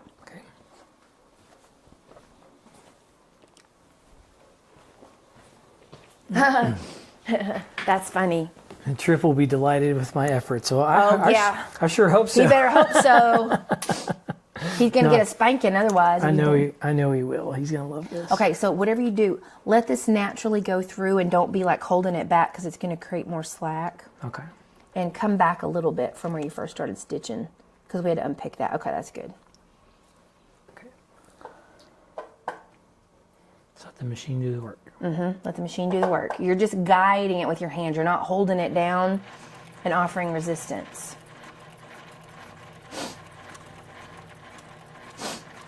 And this will catch in the 1/4 inch, so.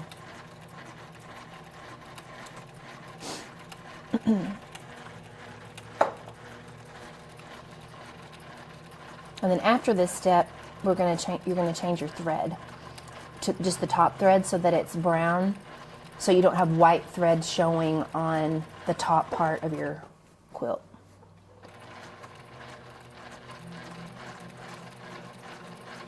Okay, let's see how this is looking back here with any extra slack. So here's a little trick. You're going to gently tug back. You see how it kind of tightens that? If you tug back a little bit, they'll keep there from being a big lump right here. All right. So just kind of keep it tugged back a little bit, but not so much so that the machine won't pull it through. Okay. And that should that fix when you've warped your fabric a little bit. It will fix there from being. So just give it a little resistance. There you go.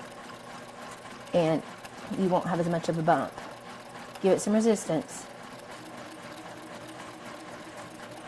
A little bit more from here. Hold it from here. There you go. There you go. Yeah. And that'll keep there from being like excess that folds over. There you go.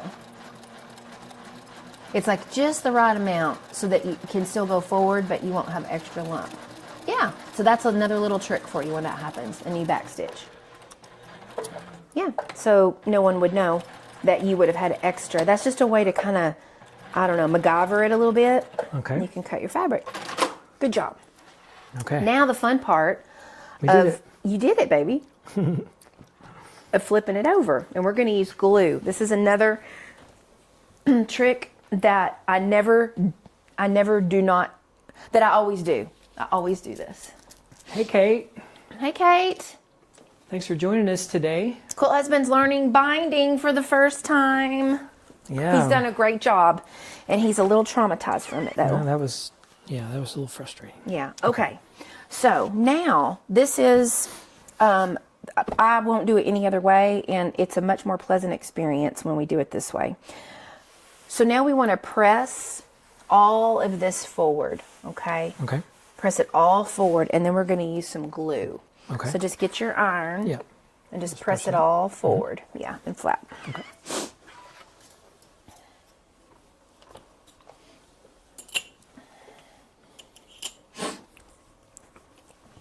Quilt Husband took me to get my nails done yesterday, y'all, before the botanical garden.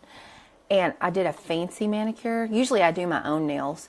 But they use this polish and they use a magnet. Can y'all see that? Did you not switch the... Oh, I thought Whoops. I did the overhead instead of the pressing. My fault. Sorry about that. Anyway, he got me a manicure. And I don't know if y'all can see it in the light, but when you turn, like when your nails move, this magnet makes the polish be like... Can you see it? Yep. Yeah. Yep. You see what it does? It kind of changes It's like color. Changes colors. It's like Iridescent. or something. Anyway, that was fun.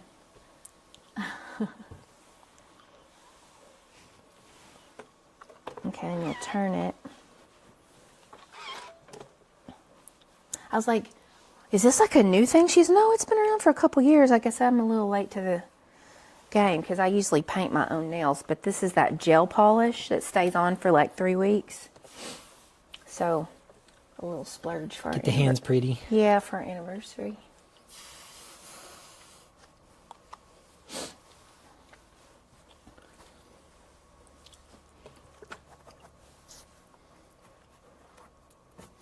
And well, you can always use your snips to cut those extra threads. Press this a little better.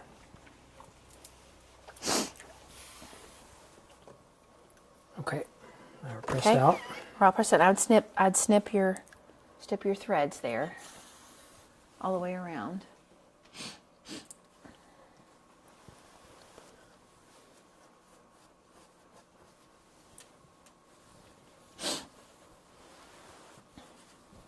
Okay, and then we'll flip it over. Looks so good, babe. Thanks. I really like the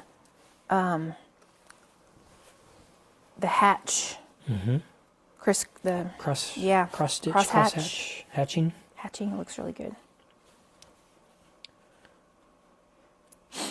Okay, now we'll flip it over.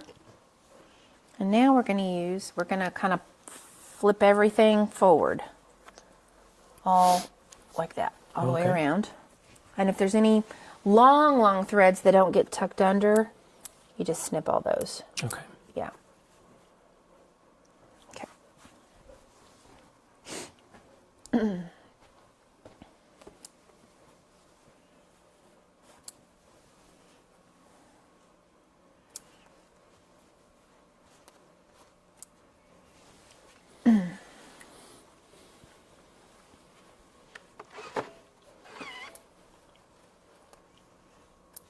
I just kind of like, it's almost like little hairs. Yeah. Because otherwise they'll kind of be in the way. Little hairs that are very annoying. Yeah. Okay.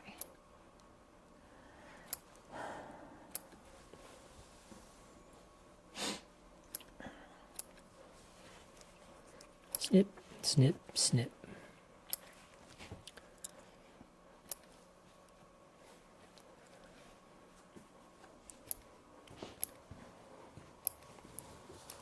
We lost you. Oh, that was when we forgot to change the screen. Hey, everyone. Hey, Joyce. Oh, Joyce had been lurking. She had to jump on and say, we've been watching an excellent teacher and student. Oh, that's funny. Yeah, thank you, Joyce. Thanks, Joyce. Well, he was a little traumatized We always love... by the joining of binding, but we appreciate the lurkers that finally come out of lurking syndrome. just to say hello. To say hello to us. But there's nothing wrong with lurking either. I know sometimes we just turn it on for background noise. And Your little bald heads in there. They're getting a nice view of that too. You can always scoot this towards you, and then it avoids that. There you go. I mean, your little bald head is cute and all, but... You know, sometimes when I watch lives, I just lurk as well. I don't always participate in chat.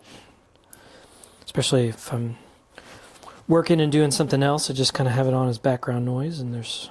Yeah, I mean, some people are, when they're sewing, you can't be typing out stuff, but some people just watch with, you know, on... Are you watching from your phone or a tablet or your computer or your TV? Like... Yeah, we've noticed in this metrics that most people watch from their TVs. And when you watch from your TVs, you really can't type much in there.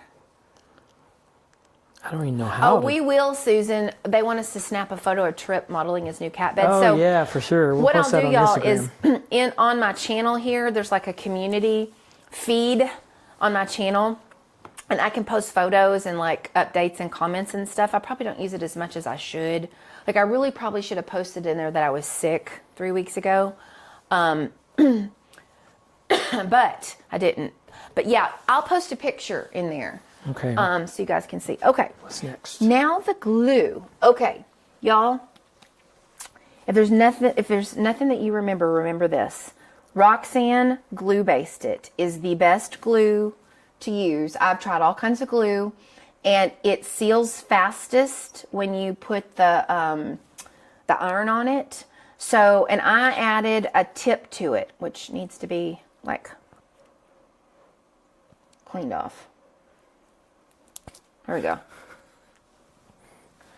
I might or might have not just used my teeth to get that off. But it's got a little pin, and the pin goes down in that hole. These are called fine line glue tips. I think they're called fine line glue tips. But this goes down in there when you put the lid on. Okay. So what we're going to do is you're going to start in a corner over here, and you're going to get the glue, and you're just going to put it, which they might be looking at my hair now, all down here. Okay. I'm going to show you how to do the one side, and then I'm going to let you do the other. So you're doing it right in that 1/4 inch there. Okay. You fold this over, and you see when you're folding it over, it makes a mitered corner. And the glue sets, when the heat sets it, and you got to get enough glue on there. And you gently fold it over where it covers that stitch that you did to stitch it on the back. That's the key, is you're wanting to make sure that it folds over and hides that stitch. Okay? Okay. And you want it to be evenly folded over the entire way down. So something happened here where the stitch must have gotten off a little bit because it's not wanting to. There we go. We're just going to kind of MacGyver it. We're going to pull it down a little harder and stretch that fabric. Okay. And let's add a little more glue under there. We're going to pull that down a little bit more, because you're wanting your binding to be even all the way across here, okay? That looks nice. Isn't that nice? So because we use the serger, because we use glue, you see, if you didn't want to go stitch this down on the sewing machine, but you didn't have time and maybe you needed to put this away for a week or two, it's all going to be glued. It's flat. So then you turn it, and here's where you do your mitered corner. Remember how you fold at a 45-degree angle? Look how perfect that mitered corner is. Nice. When you do that. But again, your glue is going to keep that in place. So put a little bit of glue there. And I go ahead and fold that over. Set it in place, and then I'm going to let you do it from here. Okay. Okay? Look at that. Isn't that pretty? Very nice. Okay, so you'll start your glue and go down, and you'll do the same thing. Okay. Trying not to get my head in the shot. Yeah, you can always pull this towards you if you need to.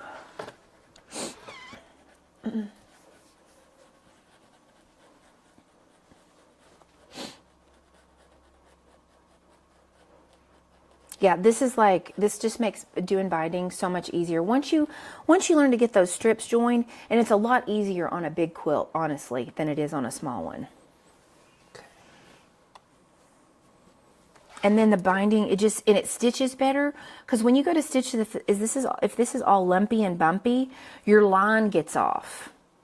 And I'm going to show you and y'all, there's a special foot for this dookie that causes you to have a perfect 1/8 inch stitch all the way down your binding.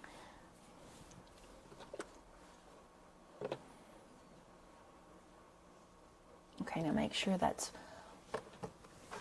all the way down. You might have to put a little glue under there.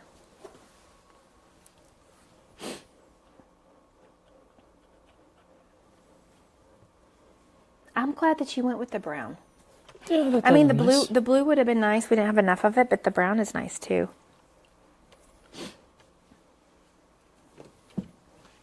Okay.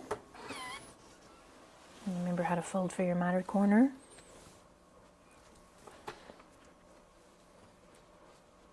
And I go ahead and put a little here too, so that when you fold it over, it all sticks.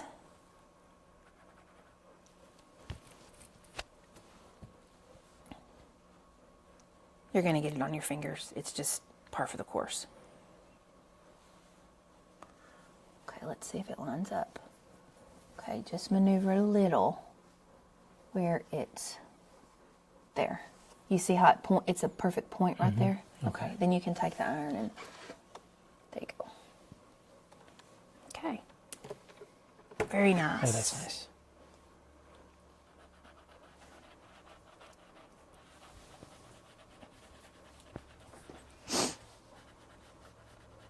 See, because if this is not serged, it separates and you've got like, you've got 3 layers here. Yeah, So it makes sticks up further and then it just doesn't want to lay. And I can't, it's hard for me to get my binding to look just perfect. And I do like my binding to look nice, and I like my stitch to be exactly 1/8 of an inch away from the edge. And so I'm going to show you, I'm going to show you the special foot to use to where you'll have a perfect stitch. And then Trip will be like, my dad made me the most perfect cat bed. It couldn't have been any more perfect for his first little mini quilt. I'll bring this towards me a little. Yeah, because your head's in there.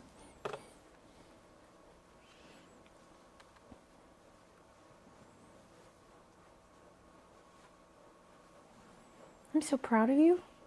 Thanks. And that we're finally getting this done. Yeah. It only took, what, 2 months? A few months, slow and 'cause steady. we had a few little breaks in there. QuiltCon and then thanks to me getting illness. sick.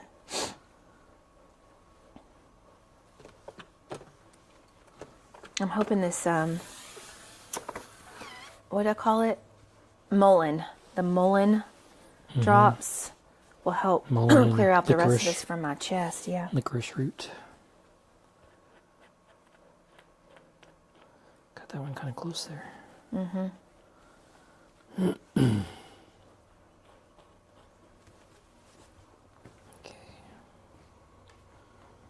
Okay, Brenda has to watch from her computer, big screen, and a keyboard. Yeah, Okay. I usually watch. Joyce is on my watching on computer. TV and commenting on the phone. Oh. Okay, so y'all are like logged in on your phone and on your TV? Well, that's cool. That's a good idea. Okay. Elsa watches from her tablet. Mabo has Chromecast to TV from the iPhone. That's cool. Trish says if she watches from her TV, she also watches from her tablet so she can chat. That's the tactic right there. Okay, Trish always glues her binding down too. Yeah, Trish isn't that just the best?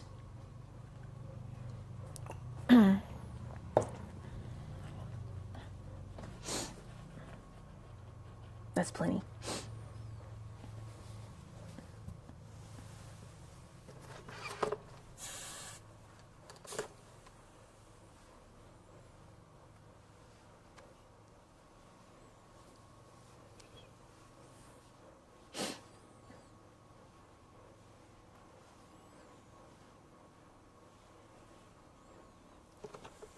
You're doing really I good. think I'm wiping some of the glue off with my finger. Probably.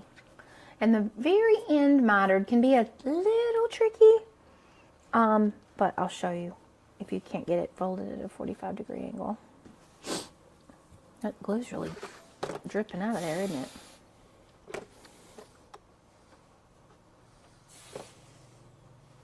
Okay, before you glue all the way to the end, you want to get that mitered corner folded right. And sometimes that requires you kind of pull back a little bit, pull that undone a little bit so you can get the perfect fold.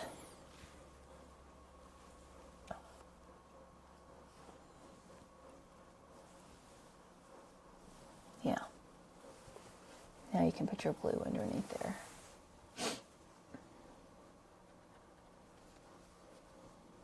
And under here.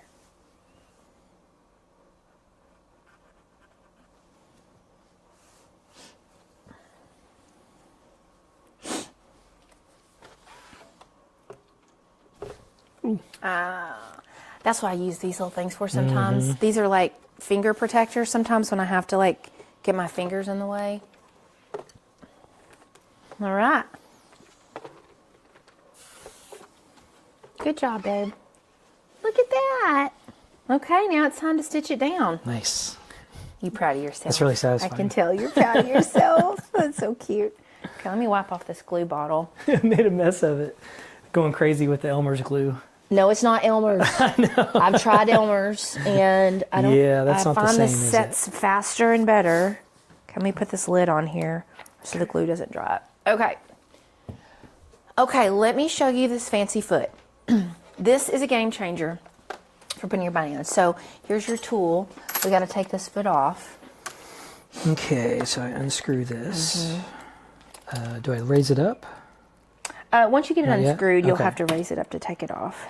Okay, now I don't remember. We didn't have to take the whole thing, the whole screw off. Did we just loosen it? Yeah, had to that come one off, had to didn't it? come off, I think, on that one, if I remember correctly. Yeah, it was. I remember. It was a Oh, little hey, Tanya. Hey, Tanya. Tanya says you're doing a nice job. Thanks, I Tanya. don't know many men that would learn live in front of an audience. You know what? He's such a, like, humble guy, and he's not, like, I don't know.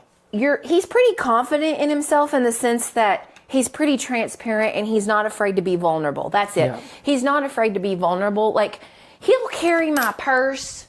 If it gets too heavy, he'll carry my purse around in the store. Or, whatever, stuff like that. So, Yeah, and I'm not really afraid to fail either. It's like, it's like failure is a learning process, and we get better as we fail sometimes. So. well, and I think it might encourage more men to learn to sew. I hope okay, so. so now you can take that off. So now I lift this up. Just lift it up and that should come off. Okay. Okay, and we'll just set this out of the way. And you got your screw. Okay, go ahead and put your screw back in partly. Because remember, it took you just a little bit to get that to get in the rivets there. But it has to go through it, doesn't it? It will. So just get it in. Okay. So this is the special foot, y'all. Let's see if we can show it here. Let me get it over here. Y'all show it to them. Okay, so this foot is a left compensating foot. All right. And you can see that there is, let me get the stick here. There is, It's right here. where? Right here. Okay. There's this groove right here. There's a groove. And you also can notice that this stays flush and this lifts up and it also moves. It goes up and down like this. Okay. This is called a left compensating foot. Other brand machines may have one of these that looks similar. This one's for the Juki and it's part SL16. This one's made in Japan. So this machine is also. So this is what you need. What happens is your edge of your binding lines up with this groove and this stays on the top of the binding. This is on your quilt top. And it will keep you sewing a perfect, about a 1/8 inch stitch. Okay, so go ahead and screw that on there.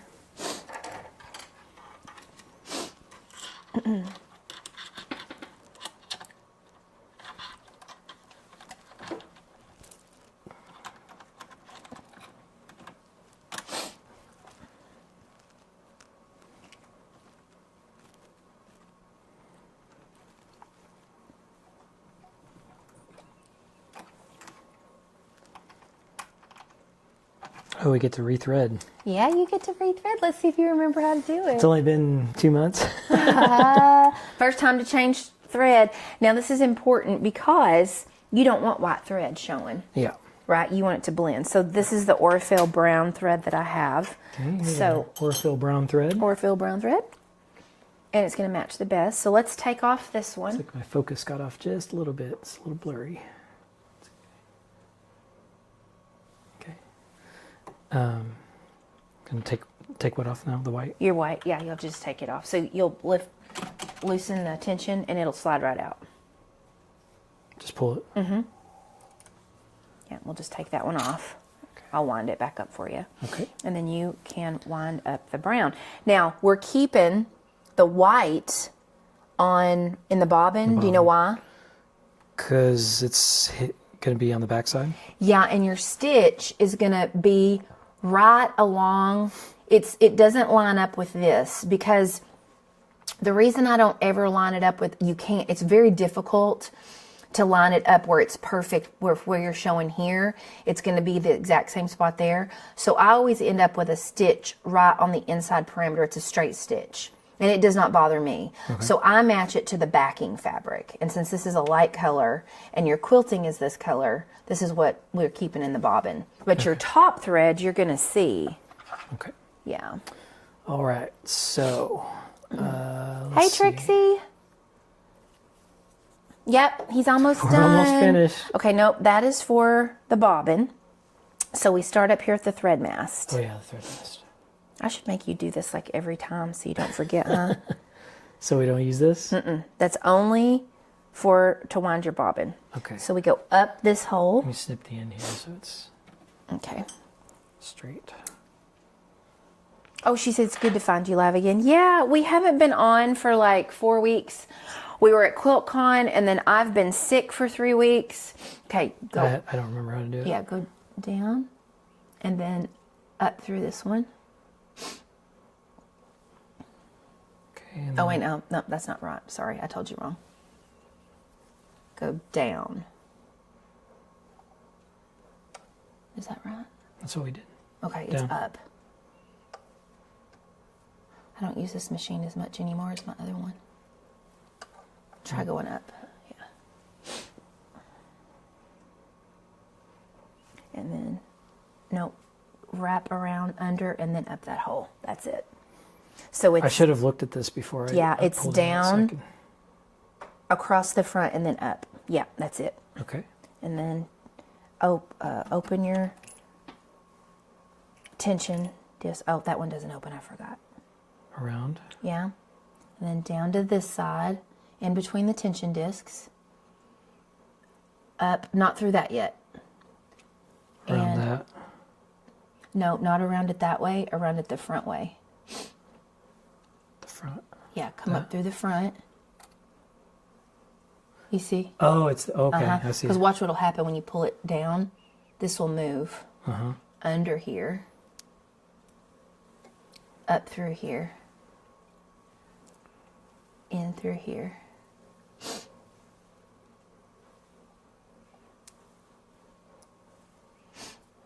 Ooh, look what happened. Oh. Oh yeah. Okay. Down through here again. Now you know where you are. There. Okay, Annette has the right and left compensating foot. Yeah, aren't they great, Annette? The compensating feet? Yeah, they are pretty amazing. There, and then behind this one. Yeah, there you go. And then you can let this down, let go of this so that you can thread it. There you go. It's hard to remember if you don't do it all the time, isn't it? Yeah. Yeah, Quilt Husband has decided he needs to do this weekly. So you don't forget, huh? Practice makes progress, as the saying goes. Just get this little tiny thread in the little tiny hole. I think my eyesight's gotten a little worse here lately. I'm getting old. Well, this has you actually might want to get the manual and see if you can master the thread. There's a threader. There's a button that'll do the thread, but I've never quite understood how to do it, nor can I remember it each time, so I just manually thread it. But in the manual, it tells you how. Goodness. And there's so many reflections. My eyes are like. You want me to do it? I think I got it. That angle is better. Oh, your end is frayed. You need to snip the end. Okay. For sure. It makes it easier when it's not frayed at the end. Let's try this again. Okay, I can see it pretty good from this angle. I think you need to lick it.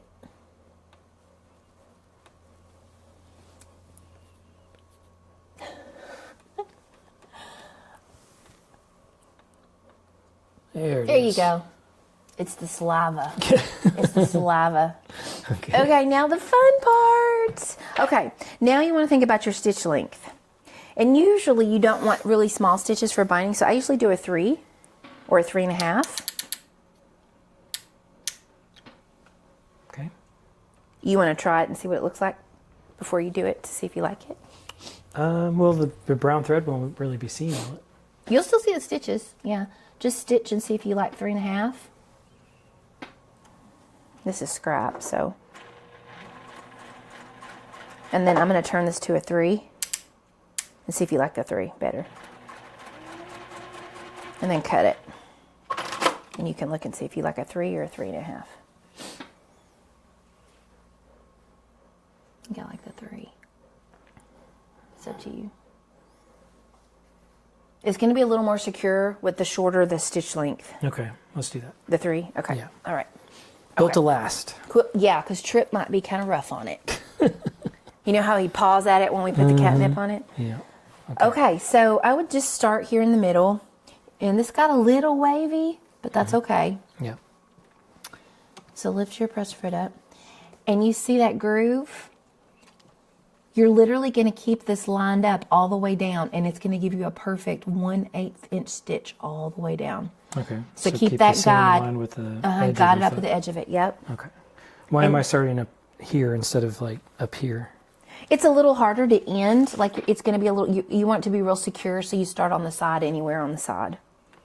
Okay. Could I start like further up? Yeah, you start further up. Okay. I wouldn't start all the way up at the mitered corner though, because it's not going to be.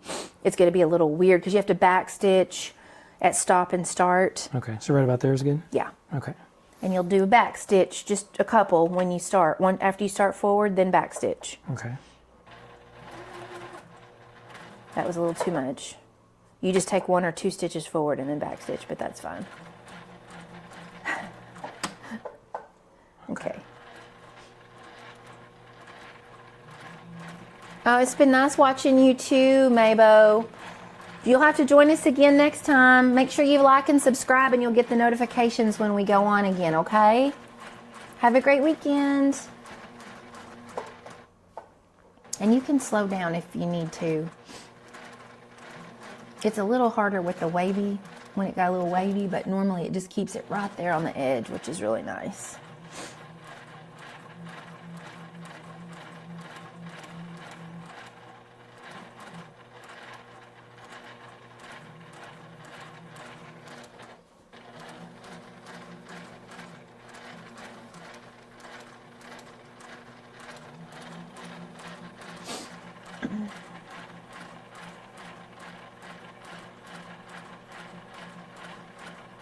We'll see if we can get Trip to sit on it tonight. We'll snap a picture.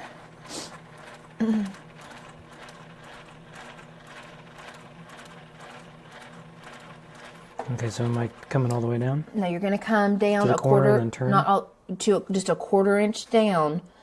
Well, not a 1/4 inch, 1/8 of an inch. You're going to come to here to where when you start going that way, it's only 1/8 of an inch away. Okay. So right about there. There. Now lip pivot. And see how perfect that's going to line up again? And you just keep going down. Back on the foot's not. Oh, it's. It's because you're on a big bump. Okay.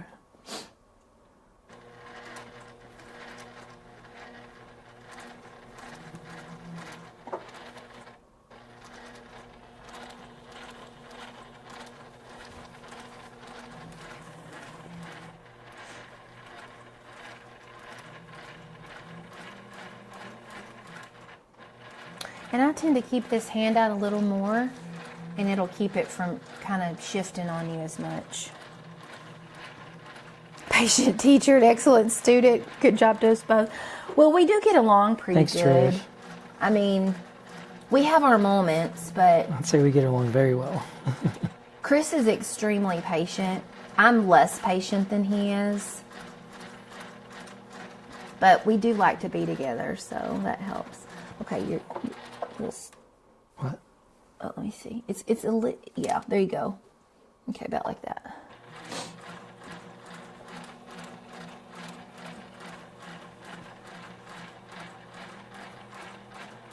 Well, it's not perfectly even. It's a bit of a challenge to keep it lined up.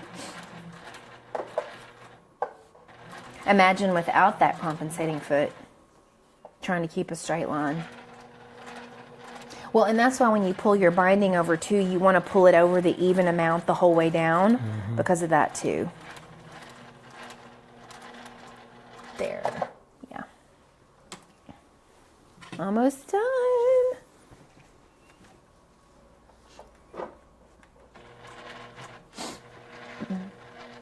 Thanks, Kate. Kate says, good job. Thanks, Kate. It's funny, sometimes when he's come out here like to check on me or just to visit from his office, because he has a building kind of like this on the property that's his office, he'll kind of he's just been looking at his cat bed, like I know he's been sitting here thinking, man, I can't wait to finish this. And now you can feel accomplished. That's lovely. We made a lovely thing. You made a lovely thing. Yeah, Kate, this is called a left compensating foot. They make it a left and a right. And Juki has this. It's a little pricey. I think the foot's like maybe $40. But I mean, it makes binding so much easier to go on. Some machines have feet that are similar and they may be called different things. But it's that was a little far. I would well, pivot and turn and see how far off it is. I think that might have come a little far. Let's see. It was one stitch too many. Yeah, one stitch too many. So I would back I would just cut it. Cut it? You can back up one. Back up one. Yeah, back up one. So hold it down. But you got to keep this held down. Okay. Oops. Oh, it went forward. You got to keep it held down. Oh, I got to keep it held down. Yeah. The whole time. Yeah. Because it has to, okay. Okay, stop. Okay. Now one more. Now one forward. Just one forward. Okay, now pivot and turn. Okay. There you go. This is the last This is, one. yeah, last side. Okay.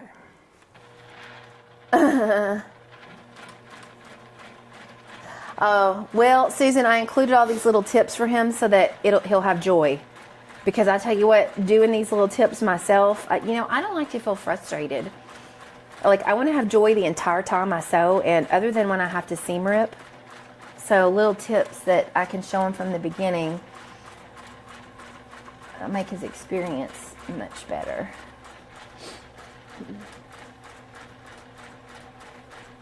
Yeah, I don't know why it's a little blurry on that one. Yeah, I just have to fix the focus. I mean, they can still see. I mean, they can see you really good from the. We have a great big screen in here, so I can see.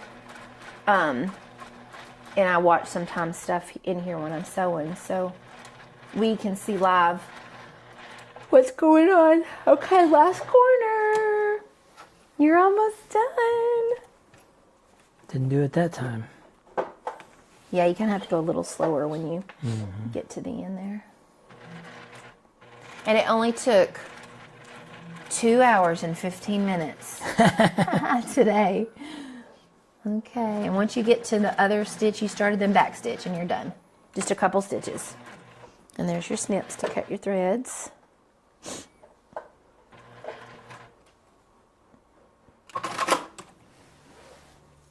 And you'll cut the back too. There's probably one on the back to cut.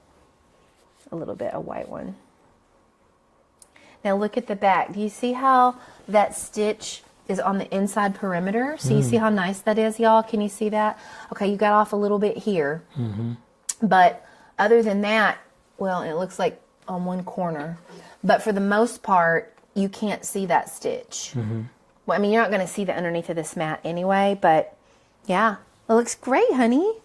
Okay, let's stick it to the Oh, overhead. Kate says, I have to get my sojo back. You two have helped. Oh, well, good. Kate, I think sometimes we all have moments, like I have not been out here sewing in 3 weeks, other than I had to get out here and do the block of the month for March. But I really haven't been doing much sewing either. Yay, I'm so proud of you. Look at this, your first little mini quilts. So our cat Trip is going to get this. We're going to go in and give it to him. So are we going to put this in his basket, or should we put it on the back of the sofa? I I guess we put it in his basket because that's where he stays the most. Okay. He'll probably end up falling off the back of the sofa. Okay. Yeah, we could do that. You should hold it up. Thank you, Faith. Here's the top. I'm impressed with the quilting. Y'all look at the back. Look at his quilting. This is his first quilt. Cat bed. Quilt/cat bed. And the binding. Can y'all see that binding up close? Let me do that overhead. Hold up your binding. Well, I don't know if it's going to focus very well. Yeah, flip it to the front. Look at those mitered corners, y'all. Serging and glue. That's really good, babe. And it's got wool. We did wool batting for him, so he'll be nice and warm. In the middle of summer, he'll be nice and warm. Thanks, Annette. Thank you, Trish. Thank you, Kate. Thank you, Brenda. Good job. Thank you, Joyce. Yeah, you did good. Thank you all for tuning in. It really means a lot that you all tune in to see me do this, and even in all my struggles and then my successes, I really appreciate all of you tuning in. So Yeah. thank you so much. It means so much to be here with all of you. Well, you did it, babe. I'm proud of you. All right. Quilt Husband has learned to sew. On to the next. What's it going to be? Is it going to be fray boxes? Maybe. I think, what do y'all think? You think he should make a full quilt next? Because this is the concept. This is exactly what you do. But you just have to follow my instructions. So this is my fray boxes pattern. I'll do the overhead. And this is for a beginner. Now, I know this looks kind of like, woo, crazy wild. These are actual, let's see, they're squares. Let me show you one in here. So basically, it's applique. So it's a square, and then you actually sew squares on top of squares. So 2 squares on top of squares. And then you dissect them, and then you switch them all around. So you end up with this. And you can make it as scrappy or not scrappy as you want. And I would say this is the more, you think, what? Joyce asked if it's going to be on my own for the next one. I'm probably going to need more help. I feel like I'm far away from being able to do garments. I feel like what we should do is I'll be out here and I'm going to sew and work on my own projects, but I'm here and available if he gets tripped up. But I mean, here's the thing. I've got like all of the instructions. I even show him how to cut. Like those are his fat quarters or his layer cake. So, and you technically have a tutorial where I show you how to do each thing. So he could get his phone and scan it and show him how to do it. But this is a beginner pattern. So here's all the ways that, you know, you could mix the fabric up here. I kind of like the one at the top here, this one. Yeah, so you would use solids for that one. And you would put them all kind of in the same place. But yeah, so this is raw edge applique and piecing. So really the only piecing he has are the 4 patches on the back, really. But, and if you don't ever wash it, because he hates washing quilts. It won't be frayed. It won't be frayed. You don't like the fraying, do you? Well, I mean, it is called fray snuggly. boxes. It's snuggly. I know it's snuggly, but it's that crispy art quilt that I really like. It's like we see at the shows. You know, they don't wash those. Yeah. I think They're made for hanging. all the rest of my patterns have, unless you did the acorn, my acorning around quilt, which is the acorn and the leaf. Yeah, I don't know if I like that one a lot. Okay, this seems a little more abstract. You look kind of like abstract Yeah, stuff. I like the abstract stuff. But Yeah. I'll have to go through all of them and kind of see. But this was the first one I thought of, actually. So Yeah. it's funny you brought it up. And this will be easy for you to do like on the go, like somewhere else. Okay. Okay. All right, friends. Well, sounds like he's going to do fray boxes next, so he'll make a full quilt. And then probably after that, maybe you can start, I think he's going to do a tie. So I have made a tie yeah. before for my dad. And I think that would be a good one for you. And I have an idea, but I haven't told him yet. Oh. I think that you should make the template for the tie, and you should make a pattern for people to buy. Okay. That'd be cool. Yeah.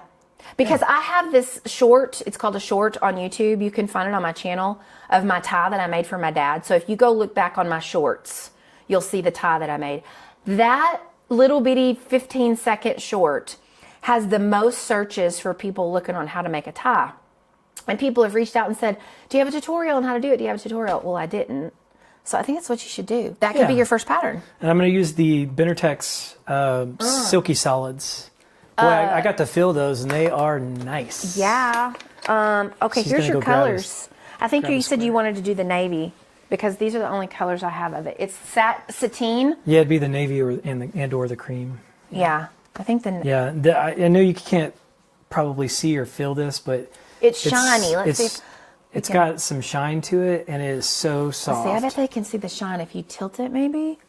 Yeah, you can kind of see how it It's reflects in the light there. You see the shine? Yeah, and it's very the green especially is very soft. I mean, it almost feels silky. Yeah, this is the cotton sateen. I'm a very tactile person. I really like soft things like that. So Yeah, so he's got navy, green, that color. you know, it's funny you Gold. mentioned that, Trish. I've actually come up with a name. I thought of a name for myself. I don't know if I want to reveal it yet or not, but Yeah, so here's the thing. He's probably going to keep doing. it's going to have to be different than Quilt Husband because Yeah. I'm going to do more than quilting. Like Right. my goal is to get into garments and things. You should tell him.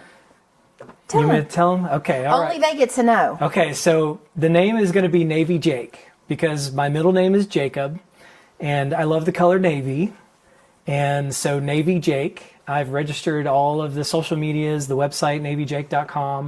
Of course, there's no website there yet, but And Jake was a nickname when we were dating. yeah, yeah, kind of like yeah. So I think I'm going to go with Navy Jake, and that would also be my designer name if I get into design. Navy Jake Designs. Designs, yeah. I get it, Navy Jake Designs on social media, and then navyjake.com is what I registered the website. So that would also be my designer name as well. So I love navy color, and you know, Jake is my middle name, Jacob. Jacob and So, Jake for short, yeah. Yeah, so that's it. So that's going to be my name when I start doing my. my Kate own thinks stuff. it's fun. Navy Jake. Yeah, I thought, you know, it was kind of, I was thinking of Tula Pink. I was like, you know, that's kind of a cool name. I was like, a color with a name. And so it was actually on the airplane ride home from QuiltCon when I spent He's like, I've got 4 options. I was like, what have you been thinking? He's been coming up with names for what his name would I be. spent the because- whole flight thinking of names. Yeah. And I'd come up with 4. And I felt like that was really short, snappy, easy to remember. Oh, and, Trish likes it too. And when I went to GoDaddy to register the domain, navyjake.com was was available. like $1. I was like, yes. Great to meet you, Navy Jake. They can start calling you that now instead of Quilt Husband. Yeah, you can call me You can Quilt call him Husband. Quilt Husband until Call he me starts Navy making garments. Whatever you want to call me. It's Yeah. yeah. Yeah, it'll be fun. So he'll stay on my YouTube channel for now, but Yeah, at some point, I'll stay on your channel for like I'll be under Seems So Me for sure because we've already established this channel and you know it's monetized, Yeah. so I'll just do everything. But like you know when it comes if I start designing my own fabrics and things like that, and I'm gonna have my own name. So Navy Jake of Seems So Me is what it's gonna be. yeah, because if something ever happened to me, then he's got Seam So Me. I mean, Seam So Me works for any kind of sewing, and you'll just fall under that brand name, and Yep. you guys will just have to support him. All right. Well, thank you all for supporting us here today. Yeah. And for being here, and all 32 of you that are tuned in right now. We appreciate every one of you, and we really appreciate all the chats and the love and the words of affirmation. You know, I love. And thank you so much for being here with us and On being your here first project. for my first project. Yay, Navy Jake! Okay, friends. Well, I will be back on tomorrow at 1 o'clock. I haven't done any lives because I've got this darn cold. I'm almost over it. Just a little bit of sniffling and Actually stuff. able to talk for the most part. Yeah, I can talk. I just got a little drainage going on still. I'll be on tomorrow for the Fat Quarter by the Dozen live. So, you know, I'm doing the Fat Quarter by the Dozen quilt along, and that will be tomorrow at 1. And we're making both blocks tomorrow. So it will be a longer one because I missed the first because I was sick. So we're going to do both of our March blocks tomorrow. So if you are doing the Fat Quarter by the Dozen quilt along, which requires the pattern book, I'll be doing that tomorrow at 1. And don't forget, for those of you that are Threadmaster members, my 3rd collection is done, and it will launch in the fall. And I just got my portfolio in last week. So for Threadmaster members that pay the extra couple bucks a month, you get a private special peek at all of that before the whole public does later in the year. So I'll be doing that this month. I also will be doing a free pattern for you guys. So it's all about tulips this month. I have a wall hanging that is a really large tulip wall quilt. You could even make it into a tote, I guess, if you wanted. So I'm going to give y'all that free pattern, and we're going to make it together. So for Threadmaster members, you're going to get those 2 freebies this month. All right? Okay, y'all. Thanks for being with us. And until next time, quilty friends, make lovely things. Bye. Bye, y'all. We'll see you next time.